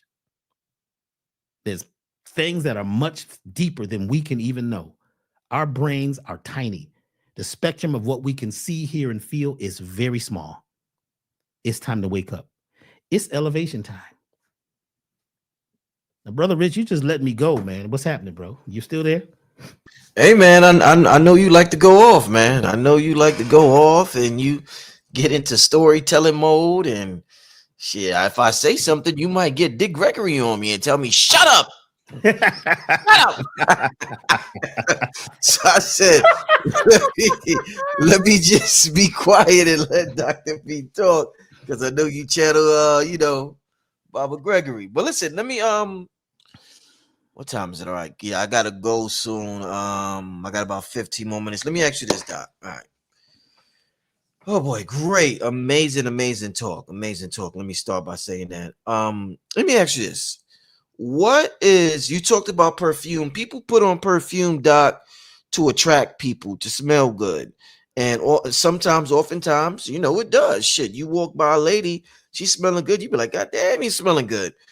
But we don't know the long-term effects about how it's harming us more than what it's helping us. Let me ask you, in terms of putting things on our skin to boost our magnetism, what would you recommend naturally to put on your skin, rub on your skin to boost your magnetism, to make your aura on 1000, Doc? The best scent that you could put on or in your body is your natural sense. If you imagine that you smell sweet like flowers, check this out. If you focus on roses, do you know that you begin to generate the frequency of roses? Wow. If you are close to your natural state, now, if you've been wearing all this other stuff and you've been living in all this, heavy gravity, you might not be able to do it. So the best thing is to become the insect. Focus on your flowers and your body and mind being sweet.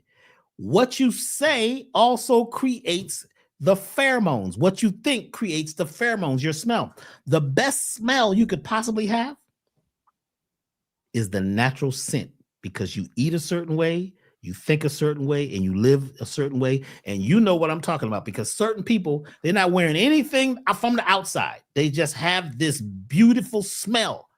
It's natural. But because our olfaction system, which is our nose system, has been shut down, because a lot of the chemicals and stuff that we use, a lot of the man-made smells actually shut down your natural senses and turns on these unnatural senses. So you begin to agree that the unnatural stuff smells good.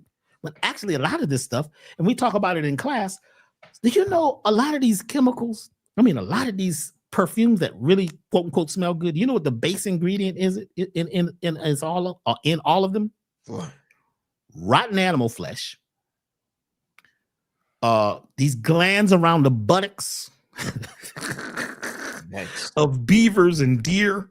Yeah, man. The best smells that smell like, oh my God, that's a great smell. This is from the buttholes of animals. And you say, no, it smells good. But the root of what they call the base notes is rot and funk. And you need a lot of funk at the bottom. So like the concrete of your house, the base of your house is funky, it's hard. That's what holds the house up. So when you get to these top notes, they use different scents, and most of the scents that they're using are petrochemicals. They use some of these perfumes have over 300 and something chemicals. Wow. So what you think smells good only smells good because there's an agreement in your brain, your subservient mind, that says that smells good. Even the same thing with taste. Some of the things that you think taste good, they taste good because your taste buds have been altered. And when you detox, like a lot of folks that do our 28-day, because our cleanse is a 28-day program, when you do it afterwards, your taste buds change and you could taste the real flavor of things. And all of a sudden, some of the things that you eat that you thought taste good taste like paper, because your senses change. You got to change your senses, which means we got to go to the intracellular fluid. We've got to change the extracellular fluid. We've got to change your biosphere. When your biosphere changes, you smell good. You're attractive. You're magnetic. And you don't need no outside scent. But if you're going to use something, it would be best to use essential oils, natural essential oils, not just these, what they call body oils. A lot of them are not natural at all. I don't care if they're in a natural food store. Half the food in the natural food store is not natural. Right. Yeah, no, definitely. Okay, next question, Doc. I don't know if I talked to you about it, but I've been doing a lot of investigation. At different times in your life, you just get interested in different things. So, I've been studying a lot about music theory and all that stuff, learning about harmonics and overtones. And something I've come across throughout my research, and this is not related to that, but I just, while I was researching that, I ran into this, was the science of humming and how important humming is. And I think Dr. Leonard Horowitz, he has the book, what's the name of the book he got? The DNA Spiral or something like that. Is it the one called Codes? Where's my book? He got a couple of, it's something called, he got a couple of books. But he talked about how underrated humming is. And when you talk about vibrating your medicine and things of that nature, when we hum, you could feel the vibration inside your chest, inside your body. Like it's a heavy vibration when you hum. And I was telling Blue Pill about it because me and Blue Pill's putting a book together. And Blue Pill was like, yeah, them old Black American women, the nanas, they infamous for humming.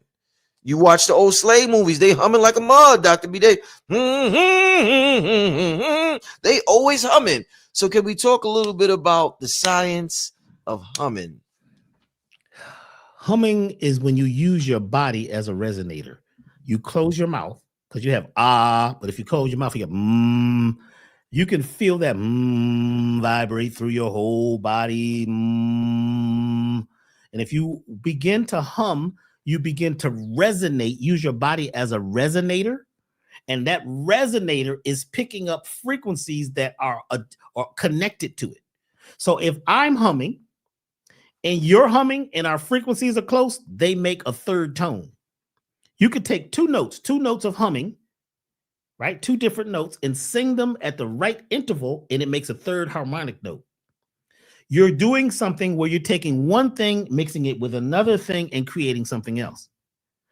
When you are humming and moaning, because when we were going through the pain in the fields with all the work that we had to do, that humming kept us going because that humming was tuning us up. Those are tune-ups. When you hum, you are tuning yourself in, and you're not humming to the frequencies that they gave you, which is the 440 frequency, which is on the modern day piano and the guitar.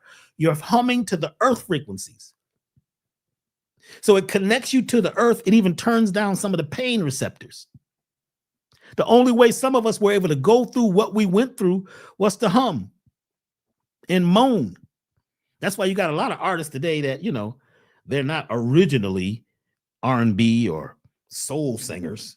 They learned and mimicked and, you know, pantomimed and learned how to have the illusion of soul, but they can't hum. They can't do that moan. It's a moan that you get. And it ain't the note ain't even on the piano. You can't fake that. You can't. I told this Caucasian boy, he's a badass singer. You know, if you close your eyes, you would think he's almost black, right? Mm-hmm. And I said, I want you to do some moaning because I was working with him in the studio. So I want you to moan. He said, I said, no, I want you to moan. I said, see, you ain't had enough whips on your back. You ain't went through enough winters. You ain't went through enough problems, because when you went through a lot of struggle in your life, that's what makes you strong. That's what makes you able to tap into yourself. But that moaning and humming, even if you exercise and hum, it takes the exercise to another level. Yeah, he talked about that. Yeah. Yeah. They don't even be saying no words. They can sing a whole song moaning. I think they said the humming produces nitric oxide in the body. Not only does it produce nitric oxide, it turns up the frequency in your gut, and it causes some of those broken friendly bacteria to begin to grow again, because some of them are frequency-based beings. Our mitochondria and everything is based on frequency. We are frequency-based beings. So humming does a lot of things. Circulation, a lot. You know, all right, so maybe humming, this is a weird question. Let me ask you this, Doc. Maybe when we talk with our mouth open, we are programming the ethers or the so-called external world.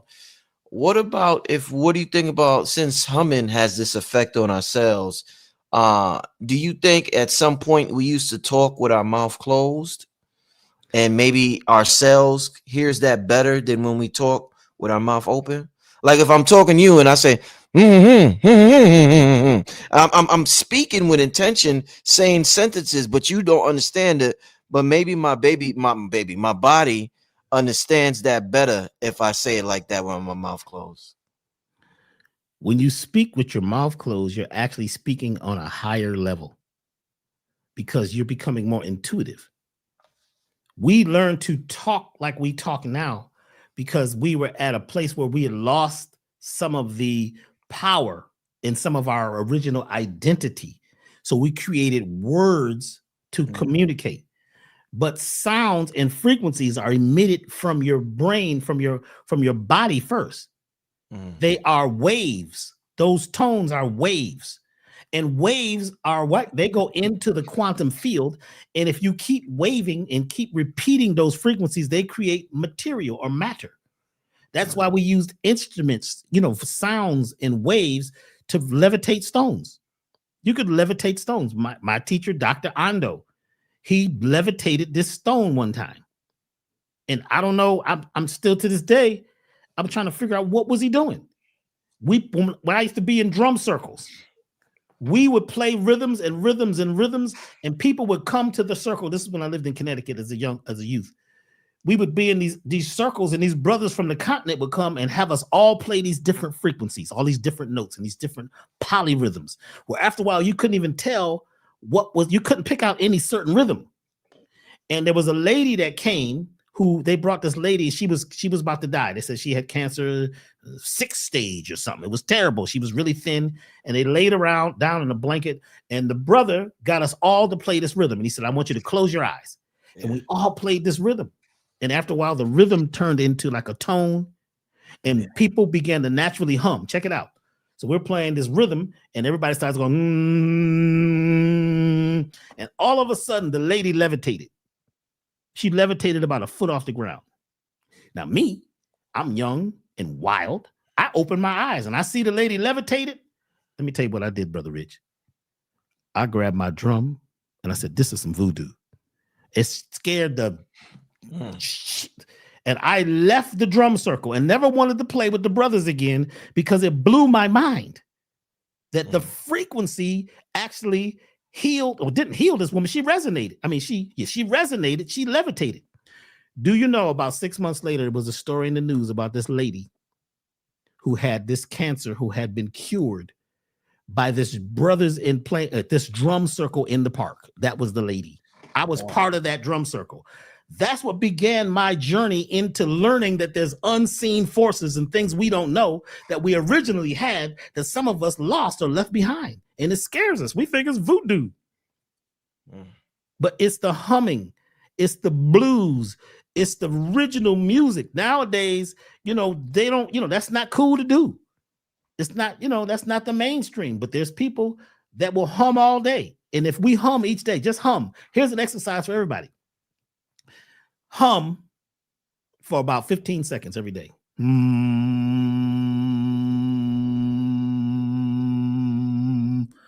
take a breath if you have to, and get it for like 15 seconds, and then begin to do this. Go as low as you can go and go as high as you can go. And check out one of the most powerful types of communication in the world. Is when somebody's talking, you say, mm-hmm. Our parents and grandparents had so many different mm-hms. Hey, you remember, Brother Rich? It was funny because, you come home and you tell your mother or your parents that you did something. They said, mm-hmm. And see, that's a different mm-hmm than a mm-hmm. There's like 100 different mm-hms. Yeah. That's a whole language within itself. Mm-hmm, mm-hmm, mm-hmm, mm-hmm.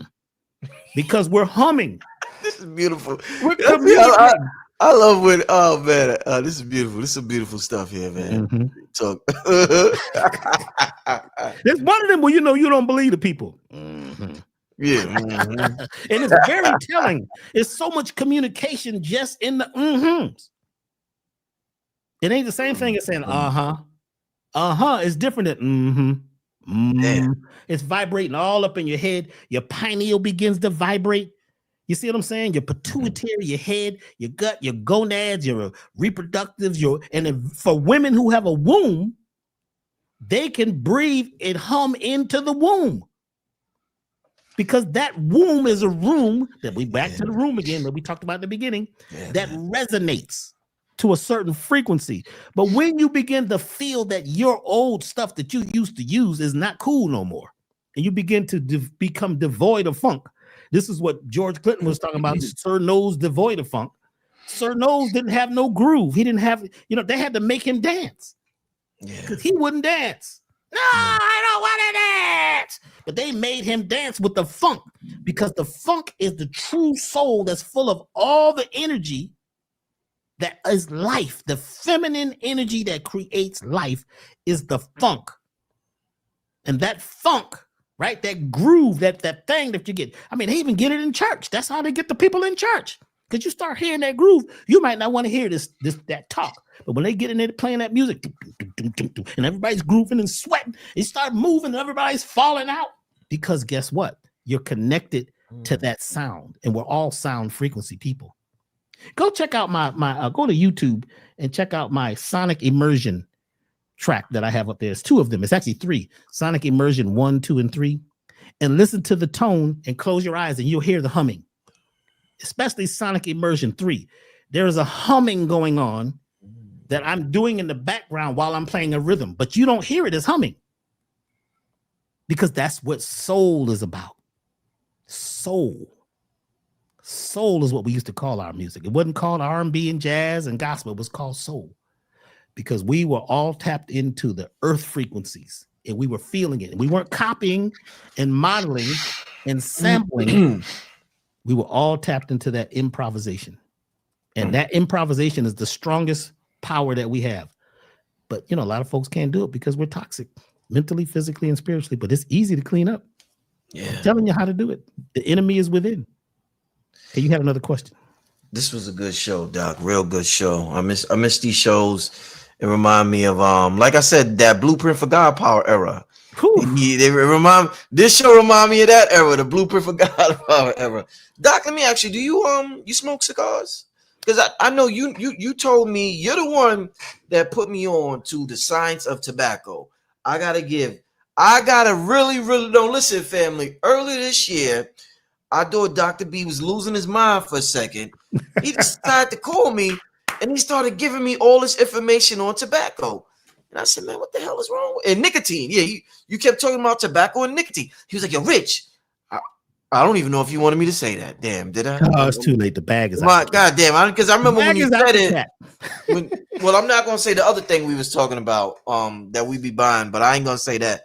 But I was like, what? I said, what the hell's wrong? I'm outside. I'm like, this dude calling me, telling me about nicotine. Yeah, I did some research. I went down the rabbit hole. I made my phone calls. I talked to Rod Hayes extensively on the phone, Dr. Valentine. I searched some of the white dudes on the internet. They was dropping hella science about COVID and nicotine and all of that. I was like, yo, Dr. B is right. Eventually, I got so much into it. I told my spirit I want to get involved in it. And my spirit led me to this, Dr. B.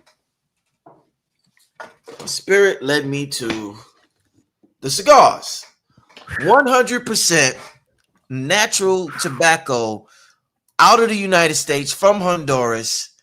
It's beautiful. It's beautiful. Hand rolled. These are nothing like you get in the store, Dr. B. Absolutely amazing. I just came back from Honduras.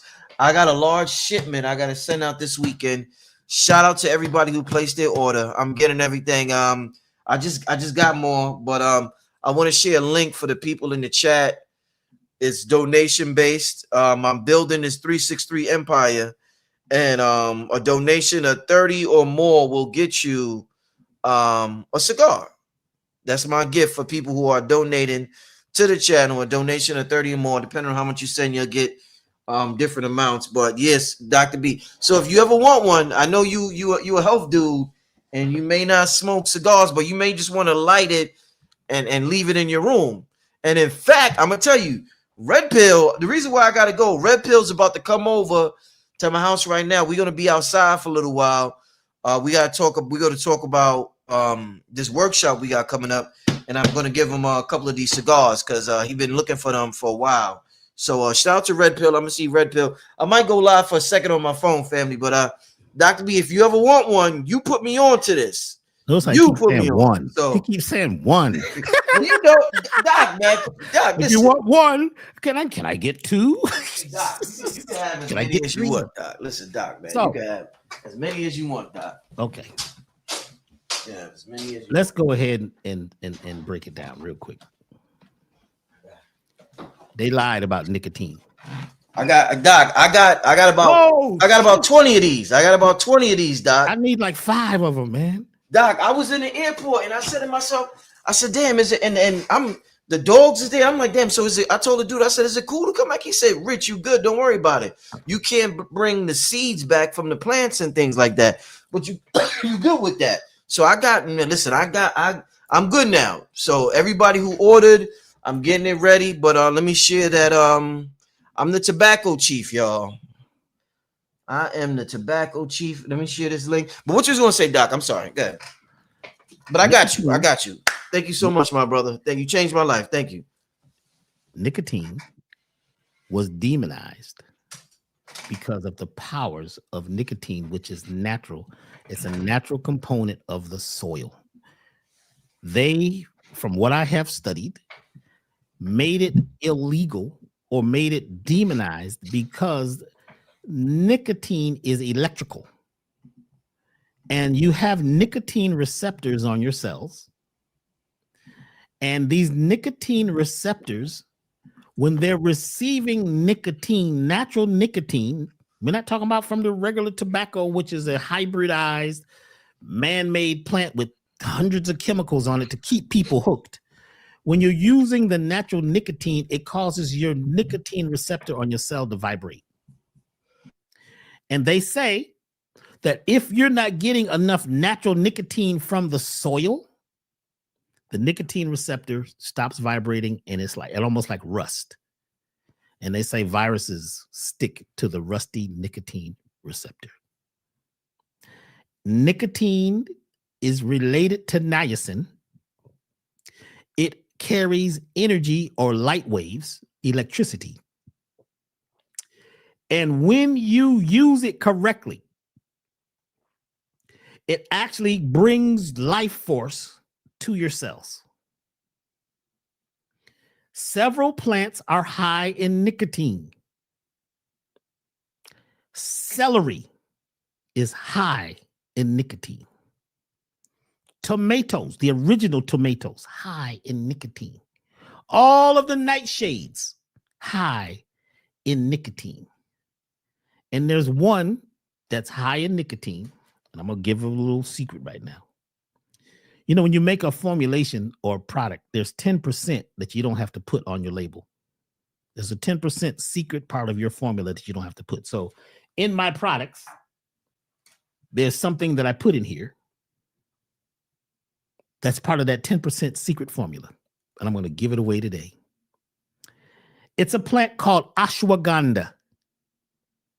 Ashwagandha is the cousin of tobacco. It is actually closer than the cousin. It's like the brother or the sister. Ashwagandha. When you use ashwagandha a certain way, there's a certain time to take it or a certain way to actually make it into a good formula. Because most of the ashwagandha they sell, they don't even understand the way, the ceremony of the process to use it where you're going to get all of the energy from it. But we use an ashwagandha formulation in almost every product that we make. So when you get like the elevated total body program, it has the natural nicotine from ashwagandha in it. If ashwagandha caused cancer, and if it was habit forming, you should be hooked on celery. Did you know that eggplant has almost as much, or I think it's about the same amount of nicotine as tobacco? Eggplant. And they told us don't eat the nightshades. A lot of y'all nutritional people is probably screaming right now. Dr. B talking about eat the nightshades. He done lost his mind. You don't understand the science of the nightshades. There is a science that you were not told, and somebody came along and got you scared of your medicine. They told you to get away from humming and drumming and playing conga drums and all this stuff and called the stuff voodoo and so a lot of our beliefs. They scare you out of your stuff. That all happened in that 6,000 year period when we lost our minds, we lost ourselves, we were not connected. Nicotine, and I'm just going to say, I don't want to get too deep into it. If you can find the real tobacco, which Brother Rich has, the true, original, non-adulterated tobacco, you don't even have to smoke it. You could just smell it. You could just sit it on your altar. You could just have it around you. That's facts. That itself is just as powerful as your crystals and your seeds and all the rest of it. So I'm going to need 5 of those, brother, because I can tell the way they look, the way they're wrapped. That's not those super commercial ones. Yeah, no, that's the thing. Listen, and I'm not trying to comment anybody, but a couple other people recently was selling cigars, and people was like, Rich, you and him got the same ones. Not me, somebody in Hollywood, but these are hand rolled. These are the smaller ones, right? Rod Hayes love these joints right here. But somebody in the comments said the real tobacco have sparkles on them. And you will see that on these. It's called plum or bloom or something like that. Yes. And when I got it, I was like, damn, what's wrong with them? And I seen it, but no, that's the smell I got right now from smelling these, family, if you could smell it. Watch, I'm gonna go live real quick when Red Pill come in. But I got you, Dr. B. I definitely got you. But just one more thing I want to touch on real quick. Seeing somebody had said something. Somebody had asked what kind of cigar it is. Well, it's 100% pure tobacco. The water comes from a well. It's not even like water that comes from, a regular system like how we get it. No, I'm talking about the tobacco leaves, how they grow their tobacco leaves. The water's different. I was in Honduras. I didn't even see chemtrails out there. I'm like, damn, it was just like a whole different vibe out there. But this is I got this from the coast.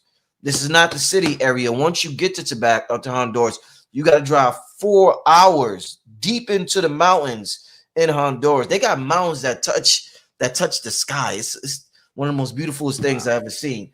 But that's all I can say for now. These are the cigars. They're not for the general public out there in general. Most of the people that use these are the curanderos. Now, those are the shamans out there. Dr. Sebi could tell you about them that help cure Dr. Sebi. So highly spiritual, shamanic people use these cigars. These aren't your everyday cigars. So I can tell you that. And I'm just blessed and I'm thankful. We use things like that during ceremonies. Yeah. And we used to use that for when we would make a drum, and we would use that. I was dealing with the indigenous people, and they would use that to actually bring the drum to life. And they blow smoke on the heads too. When the animal skins are still wet, and that anoints that instrument. So this is not the tobacco that you're buying from the store, which is toxic. Let's get that together. That you're not, and there's a reason why they stopped tobacco and cigars from coming from places like Cuba, places where the soil is rich and natural, where they're not using those chemicals. This is powerful medicine, and all medicine should be used responsibly. Responsibly. Did I say it right? The same thing with other plant teachers, because true tobacco is a plant teacher. We use it in ceremonies and rituals when we are at a place where we'd like to create a timeline shift. So there's peyote, there's mushrooms, and there's all of these plants and materials on the planet that help teach us and take us to the next level in, true original tobacco. And there's another tobacco called Indian hemp. Indian hemp is another one. That is one of the original small leaf tobacco that a lot of the indigenous people would use. Indeed. I want to just answer one more question about that. Then I'm gonna let Dr. B close it out. Wait, let me check something. Somebody asked, what do you store them in? I would say just leave it in the plastic that it comes in. I have humidors, and I also have these packets that to keep them at a certain temperature, but I would just say try to use them within the first month of getting it. Don't just leave it there for a year. Try to use it as soon as you get it. But I want to get back to Dr. B and this awesome man, and it was a great way to close out the show, because these are Dr. B is the one that put me on to this. He's the one that gave me the inspiration. So I'm going to give you 10, brother. I ain't going to give you 5. I'm going to give you 10. Oh, beautiful. And I'm going to make sure that you you could tap in. These are communication devices. Yes, I call them radio cigars. So I'm definitely going to gift you 10 of these, Dr. B. And I really appreciate it. Tell me one more time, how can the people sign up for what you got coming up? Because after this talk tonight, like I said, this is that blueprint for God power, Dr. B, tonight. Yes. So how can we sign up, Doc? You got me ready to sign up, Doc. Well, it's free, and you go to elevationtime.com. Elevationtime.com. King Simon. Hey, King Simon, what's happening, my brother? He's got the mathematics for you, the numerovator. But yes, go to elevationtime.com, and you'll see there it says The Enemy Within Class 3, which is this Saturday at 11 a.m. Eastern Standard Time. You can also go back and get Class 1 and Class 2, which are already recorded. They're on YouTube. Go to elevationtime.com. And also, for those of you who are ready to tap in to our elevated total body program, which is much, much more than a cleanse. It's not just a detox. And let me say this really quickly. Do you know that most people who are detoxing all the time are making themselves sick?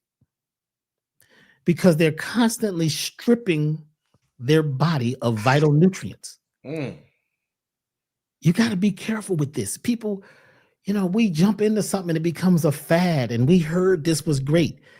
If you're going to detox, you also have to put vital nutrients back in at the same time. Otherwise, you're weakening your body. So a child, you have to let a child go play in the dirt and even eat dirt and be around some things that are a bit dirty, because then their immune system is able to recognize the biochemistry of the soil. Some of those things that are in the soil that you think are bad are actually going to help build a strong system. If you're never around problems, if you don't deal with hardship, if you don't deal with pain, when problems come, you can't handle it. Those of us who have been through turmoil, we've been through oppression and pain, we're able to use that as fuel. We're able to use that as fertilizer. Those of us who have been down in the swamp for most of our lives, swimming around like nymphs, going through all the struggle. When we come out and become dragonflies, we're able to take the past, all the struggle, and use it as fuel. In the garden, one of the greatest nutrients for the soil is ashes. Ashes to ashes, dust to dust. Those ashes have the minerals, right, that were from the plant that it came from. Ashes have all the minerals in them. When you take your old stuff, your drama, your problems, your issues, and begin to burn them up on the altar of life and use that as your fuel, use your issues, right, as your what? Your guidance. Put yourself in emergency so you can see, emerge and see. You've been through all this stuff for a reason. If you just wanted to be easy and you just want to push a button and let the machine tell you how to live, you're done. You have been taken over. This is an occupation of your original mind. Use the machines as tools. Use the hammer, the saw, your automobile as a tool. But don't get to the point where you have become the tool for the tool, where you're feeding all your creativity into a machine which takes it. And I'm going to say this really quickly. Brother Rich, this is deep. I was writing, I'm in the final page or final chapter of my book right now. And I was at a point where I was attempting to describe something that is hard to describe in English. So I was sitting on a page for a long time, and AI, I use a little bit for spell check and things like that. And it knows that I was on the page for a long time because it's watching me. And it says, would you like me to rewrite this statement or this paragraph for you? I was like, oh, yeah, try it. And it rewrote the paragraph. I was like, oh, man, that's it. That's what I'm trying to say. So I went to another paragraph that I was having a challenge with. And it rewrote it. I said, man, this is bad, man. This AI knew exactly what I was trying to think. Then it had another button at the end of the page. Would you like me to check the page for plagiarism? I was like, plagiarism? I pushed the button. The things that it wrote, the two paragraphs that the machine rewrote for me were plagiarized. I was like, it stole in the first place, the first piece that it stole, it said stolen from Dr. Bruce Lipton. You're going to have a copyright issue with your book. Now, it took the statement that I had that was original, sucked it into the mainframe, into the data to use, gave me Dr. Bruce Lipton, who's one of the people I call my teacher, and put his stuff in my book and told me that if I use it, I'm stealing. I said, what? So of course I had to pull it out because I'm not trying to steal from nobody. I had to realize, oh wow, this thing is not original. It's scraping information and data from everywhere. So I said, okay, let me just use it for this purpose, for spell check and things like that. But I'm not going to use it for creativity, because once we begin to use machines for creativity, what do we need it for? So the next occupation of the planet is going to be the machines. Because people now, we're hooked on the new dope, which is electronics. We can't stop scrolling. We can't stop looking at all this stuff and all this mass information, mass distraction. So part of the thing that I'm telling folks to do is to take a detox and a little time away from your phone, away from these devices, because they're very divisive. And you can blame it on somebody else, but you are the one doing it. Remember I said earlier, we have become the aliens. We have to stop looking out of ourselves and saying what they are doing. What are we doing? We are the ones procreating and creating the thing that was given to us or taken from us, and we have become the new slaves. And we are procreating that idea. The enemy is within us. So Saturday at 11 a.m., be there. Tell your friends. The enemy within, part 3. Go check out part 2 and part 1. And there'll be part 4, and make sure that you're ready to detoxify. If you're ready to detoxify now and you're not ready to wait, go to elevationtime.com, check out the Elevated Total Body Program. It is not just a detox. It's going to help revitalize your system, give you the vital nutrients at the same time. It's herbs, it's flower essences, it's essential oils, it is vibration, sound vibration, light vibration. It is special micro minerals and M-state monoatomic elements all in this program. It's a very specialized thing that you do over a 28-day period. And all the products on our website are made in a very special way. They're made in small batches. I make everything myself by hand. Some of the stuff I actually pick. It's not something that's commercially made by some factory or some plant. So if you're into something like that, that's handcrafted and products that can help us go to that next level, go to elevationtime.com. I would like to thank all of you out there listening, and all of you who are changing and growing. This is our time. This is the time we've been waiting for.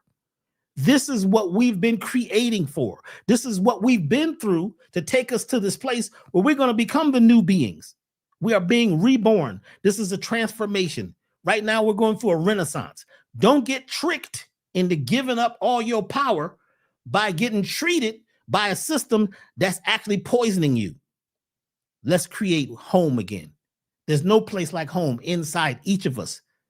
But don't get caught up in you got the conscious words and the conscious clothes and the conscious eating. But the average person wants to be conscious, but the subconscious still got them. They want to be rich, but poor still got them. They want to be black, but white still got them. They want to be up, but black still got them, or down still got them. Why? Because everything is connected to its opposite. So you've got to become the pilot. You've got to turn off autopilot and take full control of your vehicle. And this is the best time to do it.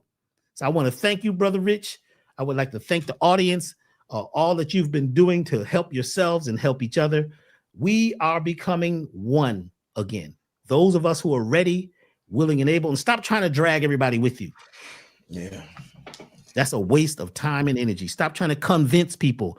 You know, when you got that notion and that energy, and you know that there's an event on the horizon that's about to happen, and you would like to be in the winner's circle, you got to put yourself there.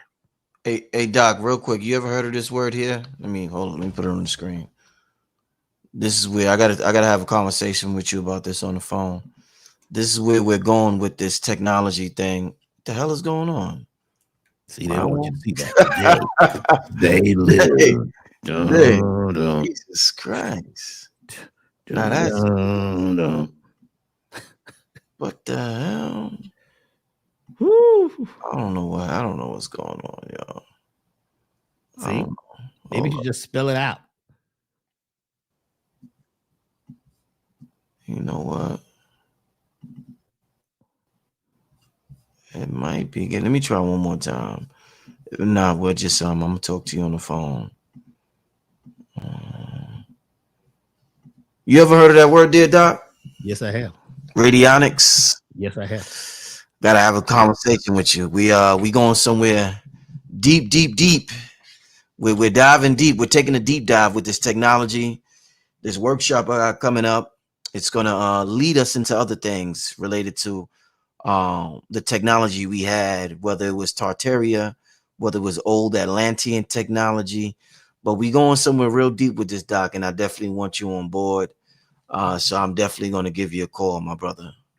Yes. Yeah, we were studying that back in the day. We had a teacher who was deep into radionics. That was in the actual 90s. Yes, we could talk about that. Why do you think people stopped being involved with it? Like, people aren't into it like maybe they were in the 70s or in the 90s or in the 80s. Why you think the interest in it has died down?